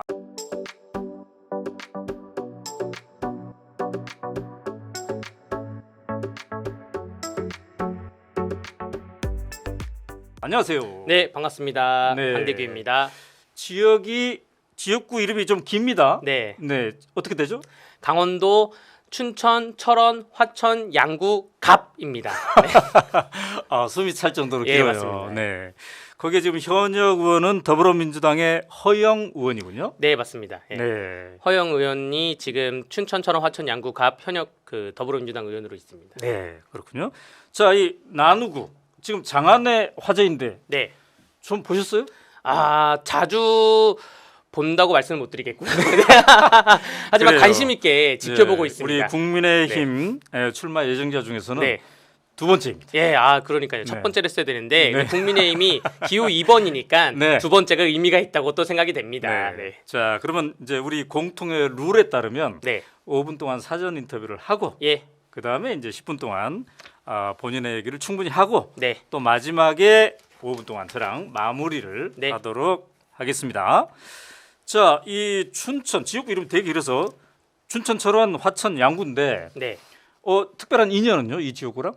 저는 춘천에서 초등학교 유치원부터 아. 유치원, 초등학교, 중학교, 고등학교 네. 다 졸업을 했고 대학교도 춘천에서 졸업했고 어허. 대학원도 춘천에서 졸업했습니다. 그렇군요. 아마 현존하는 춘천에 있는 후보자님들 중에 네. 지방세를 제가 제일 많이 내지 않았을까 이런 생각이 들고요. 네. 그 제 자체가 네. 춘천이다. 네. 춘천의 30년, 40년 변천사를 네. 몸소 익혀 오면서 고민을 그래요. 해왔다라고 어. 말씀드릴 수 있습니다. 자, 우리 나누구 출연자 중에 상대적으로 매우 젊습니다. 예. 저 정치 경력은 어떻게 됩니까? 저는 04학번 85년생인데요. 근데 입당을 한 연도는 05년도에 입당했습니다. 05년도에 입당을 해서 그때 당 이름이? 한나라당이었습니다. 한나라당 네, 시절에. 한나라당 지금으로 한 19년 전에 입당을 네, 한 거죠. 네, 네. 19년 전에 입당을 해서 네. 그 당시 2006년 5.3일 지방선거 또 2007년 네. 12월 19일 대선 뭐 등등 해서 온갖 대선 지선을 겪고 네. 또 대학생 한나라당 내에 대학생위원회 전국위원회 한 캠퍼스 뭐 전국 기수장도 하고 어허. 뭐 다양한 활동을 해오면서 커오다가 그렇군요. 대학 졸업하고 국회에서 3년 정도 보좌진으로 근무를 했습니다. 근무를 하고 다시 로스쿨을 들어가서 변호사가 돼서 지금 어허. 당에 있는 각종 법률 사무도 맡아서 그렇군요. 했었고 그런 경력이 있습니다. 네. 자, 입당한 지 19년째. 네. 제가 알기로는 이준석 전 대표도 네. 1985년생으로 알고 있는데. 예, 맞습니다. 그러면 당에서는 선배네요? 그러니까 입당 연수로 따지면 네. 제가 좀 더 오래됐다고 할 수 있고요. 그런데 또 당에 대한 깊이를 보면 네. 이준석 대표가 네. 저보다 훨씬 깊을 거라 저는 또 생각이 듭니다. 네. 왜냐하면 당의 정보를 취득할 수 있는 요직에 있었기 때문에 제가 이따도 말씀드리겠지만 네. 정당에 대한 정보가 굉장히 폐쇄적입니다. 그래요. 그래서 저처럼 실무진으로 했던 사람들은 정보에 대한 접근성이 좀 떨어지고 그래요. 이준석 대표는 더 깊다고 말씀드릴 수 있죠. 정치의 시작 입당을 네. 청년 때 했는데 네. 그때 민주당이 아닌 네. 한나라당을 선택한 이유는? 사실 그 당시에는 한나라당이 있었고 네. 민주노동당이 있었습니다. 네. 그리고 민주당의 성향은 약간 완충지대면서도 가타부타 히티부티 뭐 이런 성격이었어요. 네. 멋이 없다고 할 수가 있죠. 예. 그래도 민주노동당하고는 저하고 색깔이 크게 맞지 않아서 네. 한나라당에서 당시 지방선거에 춘천시장에 출마할 사람이 네. 영입을 제안을 해서 한 거고요. 영입 제안된 이유는 네. 제가 춘천에서 이제 초등학교, 중학교, 고등학교 학생회장을 했어요. 그렇게 학생 사회부터 이런 빨빨거리면서 잘 돌아다니다 보니까 이 영입이 좀 일찍 와서 입당을 하고 또 왕성하게 활동을 했던 것 그래요. 같습니다. 자, 입당을 한번 해보자. 네. 정치에 관심을 갖게 된 핵심적 이유는? 그 당시에는 사실 저는 예스맨의 기질이 있어요. 그러니까 누가 도움을 요청하면 도와줍니다. 네. 제가 변호사인데 네. 누가 상담 좀 해줘, 무료로 해줘, 네. 많이 해주거든요. 네, 네. 그런 예스맨의 기질이 있어서 사실 정치에 대한 어렸을 때부터 꿈은 있었는데 네. 이렇게 입당을 빨리 할 줄 몰랐는데 영입 제안이 들어와서 입당을 한 거고요. 그 당시에 대학생 200명을 모아서 동반 입당했습니다. 한나라당에. 그래서 그래요? 기사가 좀 크게 났어요. 그래서 그때 같이 동반 입당했던 후보자가 현직 춘천시장이 아니었는데 네. 제끼고 공천을 받고 그래요. 뭐 이런 과정이 있었습니다. 자, 그런 정치 활동을 했는데 총선에 출마한다는 건 또 다른 문제인 예. 것 같아요. 결심을 하면서 무엇을 가장 중심에 뒀습니까? 사실 뭐 여러 가지가 있지만 네. 결국 제가 세상을 바꾸려고 실무적으로 많이 노력을 하고 음. 변호사가 돼서 각종 법률적인 제안도 했지만 네. 결국에는 내가 직접 입법권자가 돼서 바꿔야 되겠다. 제가 당한 게 많아서 바꾸려고 출마 결심을 한 것입니다. 당한 게 예, 많아. 단편적인 예로 음. 저희 아버지가 일찍 돌아가셔가지고 재산을 한정 승인을 받았는데 제가 26살에 취업을 하고 나니까 네. 건강보험공단에서 연락이 왔어요. 네. 이 아버지가 몇 년 동안 못 낸 보험료 내야 된다고. 재산 상속 포기했어요. 한정 네. 승인했어요. 네. 그거는 상관없다는 거예요. 음. 전국에 이런 얼마나 어려움을 겪고 있는 사람들이 많겠습니까? 이건 그래요. 제도가 잘못됐다. 음. 이런 거 하나하나 찾아가다 보니까 결국에는 내가 직접 네. 국회에 들어가서 해결해야 되겠다. 음. 그런 결심을 하게 됐습니다. 그런데 이제 많은 정치인들이 네. 많은 젊은이들이 네. 정치 쪽을 꺼려해요. 네, 맞습니다. 근데 정치 쪽에 있어 보니까 네. 어떤 재미가 있어요? 재미는 없습니다. 재미는 없고요. 요즘 고민되는 거는 네. 제 삶이 변호사가 돼서 어. 변호사, 방송, 강연 굉장히 어. 안정적인데 네. 정치가 들어오면 세계가 다 무너져요. 아. 그렇기 때문에 거기에 대한 고민. 내가 진짜 이 길을 가는 게 맞는가? 그럼에도 이런 고민도 불구하고 있습니다. 가려는 이유는 나밖에 할 수 없다. 이런 약간 강력한 권력 의지가 있습니다. 네. 그렇군요. 예. 권력 의지가 있군요. 예, 맞습니다. 자, 핵심 슬로건 정했습니까? 아직 네, 못 정했습니까? 정했습니다. 뭐라고 네. 했습니까? 강한 춘천 강대규입니다. 그래요. 자, 이제 지금부터 이제 10분 동안은 네. 오로지 강대규님이 네. 통째로 쓰는 겁니다. 네. 예, 나는 누구인가를 설명을 할 텐데 네. 화이팅입니다. 화이팅 하겠습니다. 네.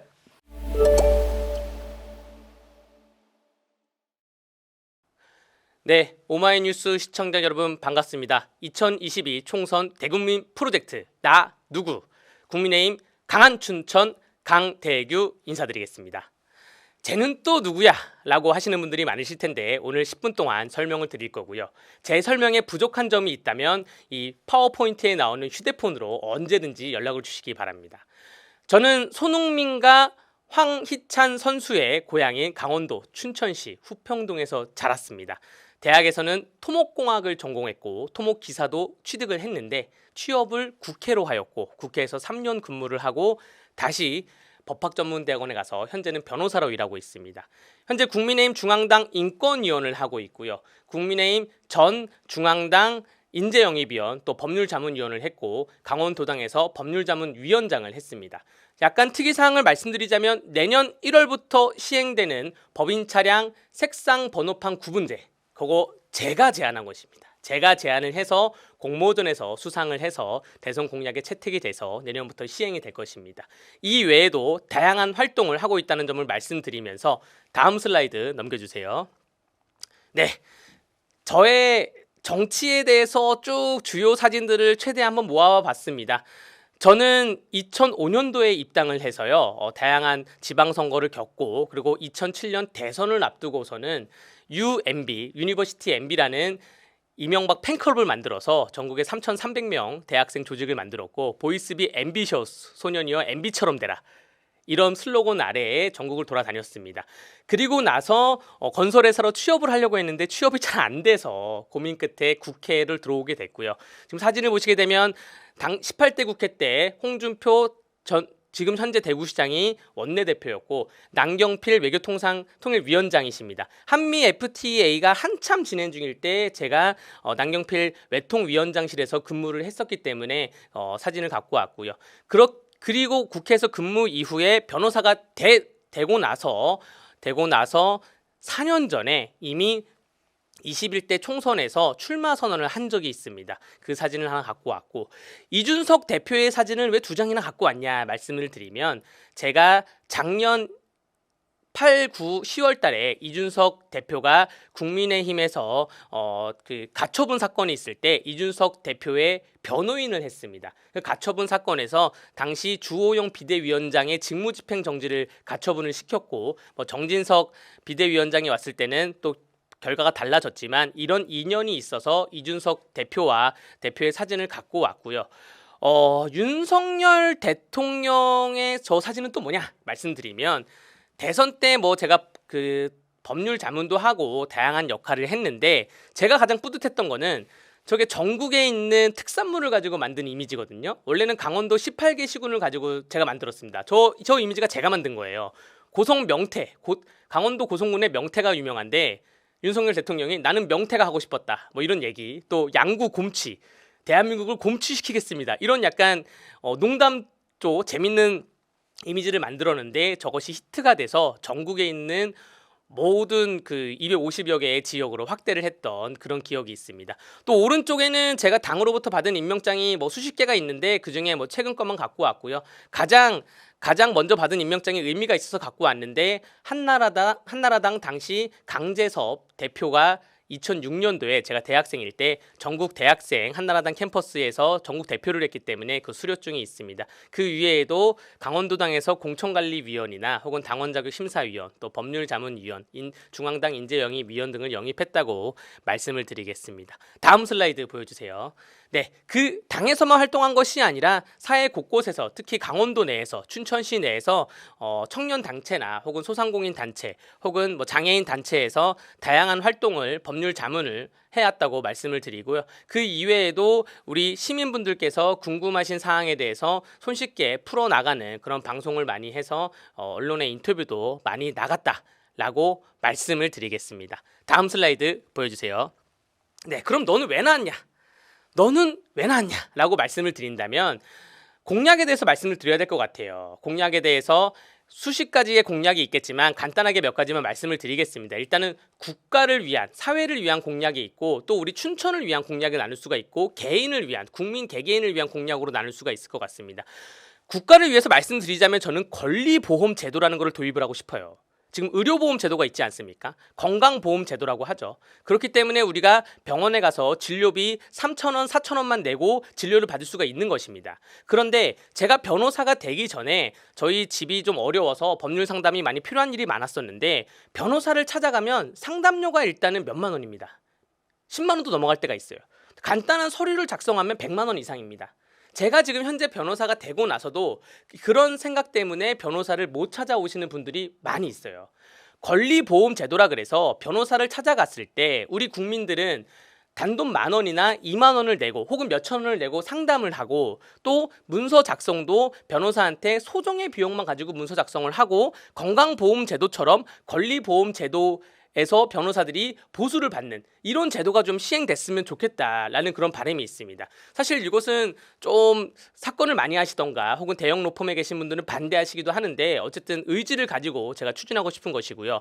두 번째는 지방자치제도의 현실화인데 기초의원 정당 공천제는 다시 폐지해야 된다고 봅니다. 2006년 선거 이전으로 돌아가서 기초의원 정당 공천제가 시행된 지가 지금 20여 년이 다 돼가는데 제도를 다시 한번 돌아봐야 된다고 생각이 들고 지금 총선과 대선은 4년, 5년 맞물려 가기 때문에 여소야대 상황에 대해서 견제 역할을 하는데 단체장 선거는 서울시를 예를 들면 서울시장 선거와 서울시의원 선거가 같이 합니다.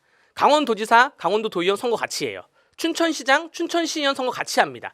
그렇기 때문에 선거용 바람이 불면 시장과 의원들이, 시의원들이 같이 당선될 수밖에 없는 구조. 이런 상황에서 지방의회가 견제 역할을 할 수가 있냐. 이거를 좀 맞물리게 하고 싶다. 뭐 2년 시장 선거를 하고 또 2년 있다가 시의원 선거를 하고 이렇게 맞물리고 싶다는 생각이 들고요. 정당 공개법. 이거는 인요한 혁신위원장한테 좀 제대로 말하고 싶어요. 지금 인요한 혁신위원장이 공천에 대해서 말할 게 아니라 정당 혁신에 대해서 얘기하려면 정당 공개법을 도입해야 된다. 우리가 정부에 대해서 또는 공기업에 대해서는 정보공개법이 있습니다. 공공기관 정보공개법에 의해서 청구를 해서 자료를 받을 수가 있는데 저는 지금 당비를 내고 있는 당원인데 당비를 몇천 원을 내던 몇만 원을 내던 우리 당원이 전체 몇 명인지 춘천시에는 당원이 몇 명인지 당비는 총 얼마가 거쳤고 당대표랑 당 지도부는 이 돈을 어디에 쓰고 있는지 아무도 알지 못해요. 또 지방선거랑 총선이 끝났을 때 각 지역에서 공천에 대한 그 여론조사 데이터가 있는데 그 데이터도 공개를 하지 않습니다. 이 사람이 왜 공천을 받았는지 알 수가 없어요. 또 각종 회의는 다 비공개로 진행하지 않습니까? 이런 정당에 있는 그런 폐쇄적인 정보에 대해서 공개를 할 수 있다, 해야 한다라고 말씀을 드리겠습니다. 그리고 제가 아까 서두에 앞서서 법인 차량 색상 번호 판재를 제가 제안을 했다고 했는데 그 이외에 음주운전을 원천 봉쇄할 수 있는 저만의 방안도 있고요. 또 뭐 지뢰에 대한 뭐 지뢰 제거의 민간 산업화 방안도 있고 정치인들이 현수막 지금 난무하지 않습니까? 저는 현수막을 한 번도 안 걸고 있는데 제가 그동안 너무 비판을 많이 해서 정치인 우월주의를 타파하고 소상공인들은 현수막을 못 거는데 정치인만 걸게 하는 이런 구조도 제가 정상화시키겠습니다. 다음 슬라이드 보여주세요.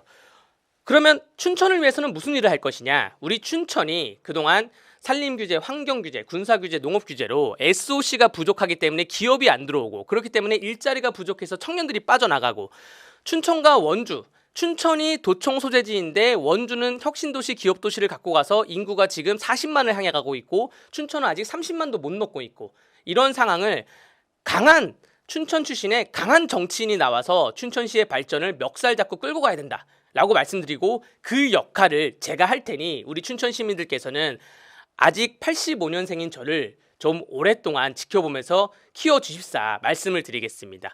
또 하나는 나라장터라고 아십니까? 조달 시스템인데 나라장터에서 입찰이 된 가격의 0.54%를 국가가 갖고 갑니다. 그런데 문제는 지방자치제도인데 강원도와 춘천시 또 다른 지방자치단체에서 입찰을 해도 그 돈이 0.54%가 국가로 들어가요.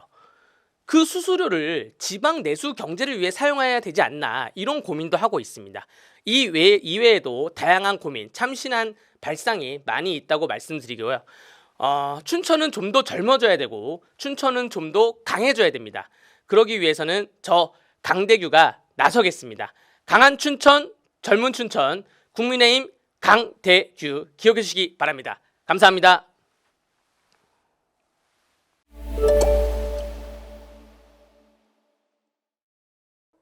어우, 잘하셨습니다.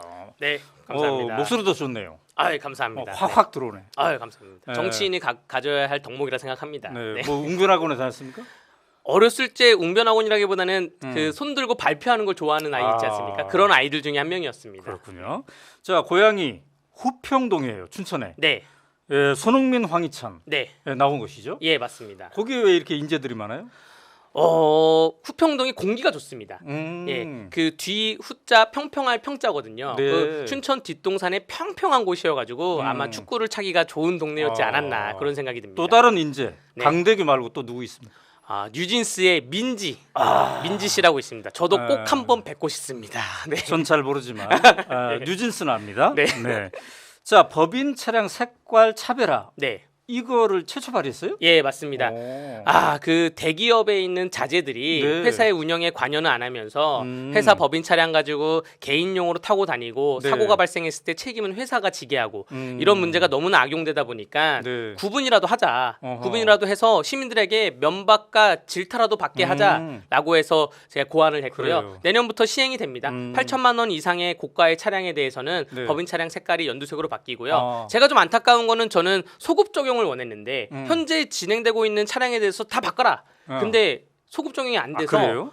올해 고가 차량이 엄청 팔렸대요. 그래요. 예, 약간 죄책감이 있습니다. 거기에 자, 아까 대해서. 제가 그 10분 스피치를 보면서 네. 이거 좀 괜찮은 것 같다라고 생각한 게 정당 공개법이에요. 네, 당원이 누구인지 네, 예, 어떻게 분포가 되어 있는지 누가 당비를 냈는지 이거 예. 잘 몰라요 지금? 예, 전혀 알 수가 없어요. 이건 모든 당의 문제입니다. 우리가 어. 세금을 내는 내 세금이 어디에 쓰이는지는 알 수가 있잖아요. 음. 하다못해 그 시장 군수 그런 공무원들의 네네. 월급도 다 정보공개 청구하면 나옵니다. 네. 근데 제가 당비를 내고 있는데 내 당비가 어디에 쓰고 있는지 네. 총 당비가 올해 얼마가 거쳤고 음. 그거를 지도부가 얼마 쓰고 있고 회의비로 얼마 쓰고 있고 이걸 알 수가 없습니다. 그리고 또 참신해 보여요. 권리보험제도 네. 이것도 이제 변호사시니까 네. 그런 아이디어가 나왔네요. 맞습니다. 아니 저는 그 시민들한테 네네. 변호사를 찾아가세요. 찾아오세요. 네. 세상 만사는 모든 일을 변호사가 개입하고 관여하면 원만하게 해결될 거리가 많습니다. 네. 그런데 관공서에 문서 하나 쓰는 문제, 혹은 학교에서 자녀들끼리 싸운 학폭위 문제, 네. 변호사가 원만히 해결할 수 있는데 가격이 무서워서 못 하겠다는 그래요. 거예요. 병원은 우리가 수시로 가지 않습니까? 콧물만 나도 병원 가요. 3,000원 내고. 네. 그런 세상을 만들고 싶다는 것이죠. 네. 자, 지금 현 지역구에 네. 민심은 어떻습니까? 이게 주로 대통령 지지도랑 연관해서 간다고 하는데 예. 어떤 편이에요? 거기는? 사실 춘천의 경우에는 강원도 네. 자체가 굉장히 보수 성향이 강했는데 네. 예, 춘천은 그 경춘 고속도로도 뚫리고 네. 그 ITX도 뚫리고 나서 준수도권과 비슷하다고 봅니다. 아. 그래서 뭐 예를 들어서 선거에 따라서 항상 뭐 총선에 바람이 분다 그러면 네. 춘천도 그 영향권에 있다. 어허. 그렇기 때문에 네. 국민의힘이 약간 30%, 더불어민주당이 30%라 하면 네. 가운데 40%의 중도층을 누가 갖고 오냐가 승부수입니다. 그게 그래요. 저입니다. 그게 강대구다. 네. 근데 이제 아까 이준석 전 대표와의 네. 인연을 강조했어요. 예. 이준석 대표는 비주류지 않습니까? 예. 그렇다면은 좀 이준석하고 너무 친하다 해가지고 네. 국힘의 주류 사람들이 안 찍어줄 수도 있겠는데? 아 그런 시선을 실제로 왕왕 받고 있습니다. 아. 제가 뭐 저녁 자리를 가던가 음. 혹은 사람들을 만났을 때 그렇게 말씀하시는 분들도 있는데 네. 제가 만난 대다수의 분들은 이준석 대표의 말도 맞다라는 분들도 있고 네. 근데 또 정부에 대해서는 또 이 말이 맞다라는 분들도 있습니다. 자 이준석 대표는 신당 창당해요 안 해요? 그거는 제가 정확히는 모르겠어요. 만약에 한다면 같이 갑니까 안 갑니까? 안 갑니다. 아 왜 그렇습니까? 저는 이 당에 애정이 너무 있어요. 아 저는 이 당에 애정 있고 이렇게 생각합니다. 우리가 네. 대통령이 마음에 안 든다 그래서 다른 나라로 떠납니까? 정당은 국가 다음에 가장 큰 정치적 공동체예요. 네. 근데 이 정당에 있는 구성원들 몇 명이 마음에 안 든다 그래서 떠나진 않습니다. 아. 기다리는 거죠. 롤 모델로 삼고 싶은 정치인이 있다면요? 롤 모델로 삼고 싶은 정치인에 대해서는 크게 네. 생각은 안 해봤는데 네. 정치의 롤 모델은 저는 시장에 있다고 봅니다. 뭐 춘천으로 치면 중앙시장, 네. 뭐 혹은 뭐 망원동으로 치면 망원시장 이런 시민들하고 요즘에는 정보가 너무 공개돼 있어서 네, 유튜브가 활성화돼 있어서 시민들이 더 잘 알아요. 정치인의 자질 네. 이게 있어야 된다. 연민이 있어야 됩니다. 세종대왕이 한글을 창제했던 그 네. 정신입니다. 네. 우리가 저보다 약간 벌이가 좀 덜하고 네. 저보다 바쁘게 사는 분들을 보면 거기에 대한 연민을 느끼고 안타까워하고 아 우리 그래요. 국민들이 고생하구나 이걸 내가 해결해 줘야 되겠다 자 이런 마음이 있어야 마지막으로 됩니다. 정치에 관심 없는 청년들에게 한마디 한다면? 청년들이 정치에 관심이 없으면 대한민국의 미래는 없습니다. 대한민국의 미래를 위해서 청년들이 정치에 관심을 꼭 가져주기를 부탁드리겠습니다. 네, 깔끔하게 잘하셨습니다. 감사합니다. 해보시니까 어떻습니까? 너무 좋네요. 이게 무편집이어서 더 좋은 거 같아요. 이거 편집 하나도 안 합니다. 네, 좋은 것 같습니다. 네. 제가 오늘 뭐 실수한 건 없는지 모르겠는데 네. 강원도에서 유입이 많이 되게 홍보를 많이 때리잖아요. 네, 이게 이제 공개가 되면 홍보를 많이 예, 해주시면 하겠습니다. 좋겠습니다. 예, 맞습니다. 목소리 좋아요. 감사합니다. 노래도 잘합니까? 노래 좋아합니다. 노래방에 가면 몇 점 네. 나옵니까? 노래방에 가면 90점 이상 꾸준히 나오죠. 주로 뭔 네. 노래를 부릅니까? 좀 장르를 가리지 않습니다. 그래요? 대신 관객들에 대한 그 호응을 맞추죠. 연령에 따라서 다르고. 예. 자, 우리 열외 시간을 드릴 테니까 네. 뭐 한 구절만 해보신다면 뭐 진짜 좋아하는 노래 있다면? 이거 안 나가는 건가요? 이게 나가는 건데. 나가야 돼. 네. 에코 넣어주셔야 되는데. 네.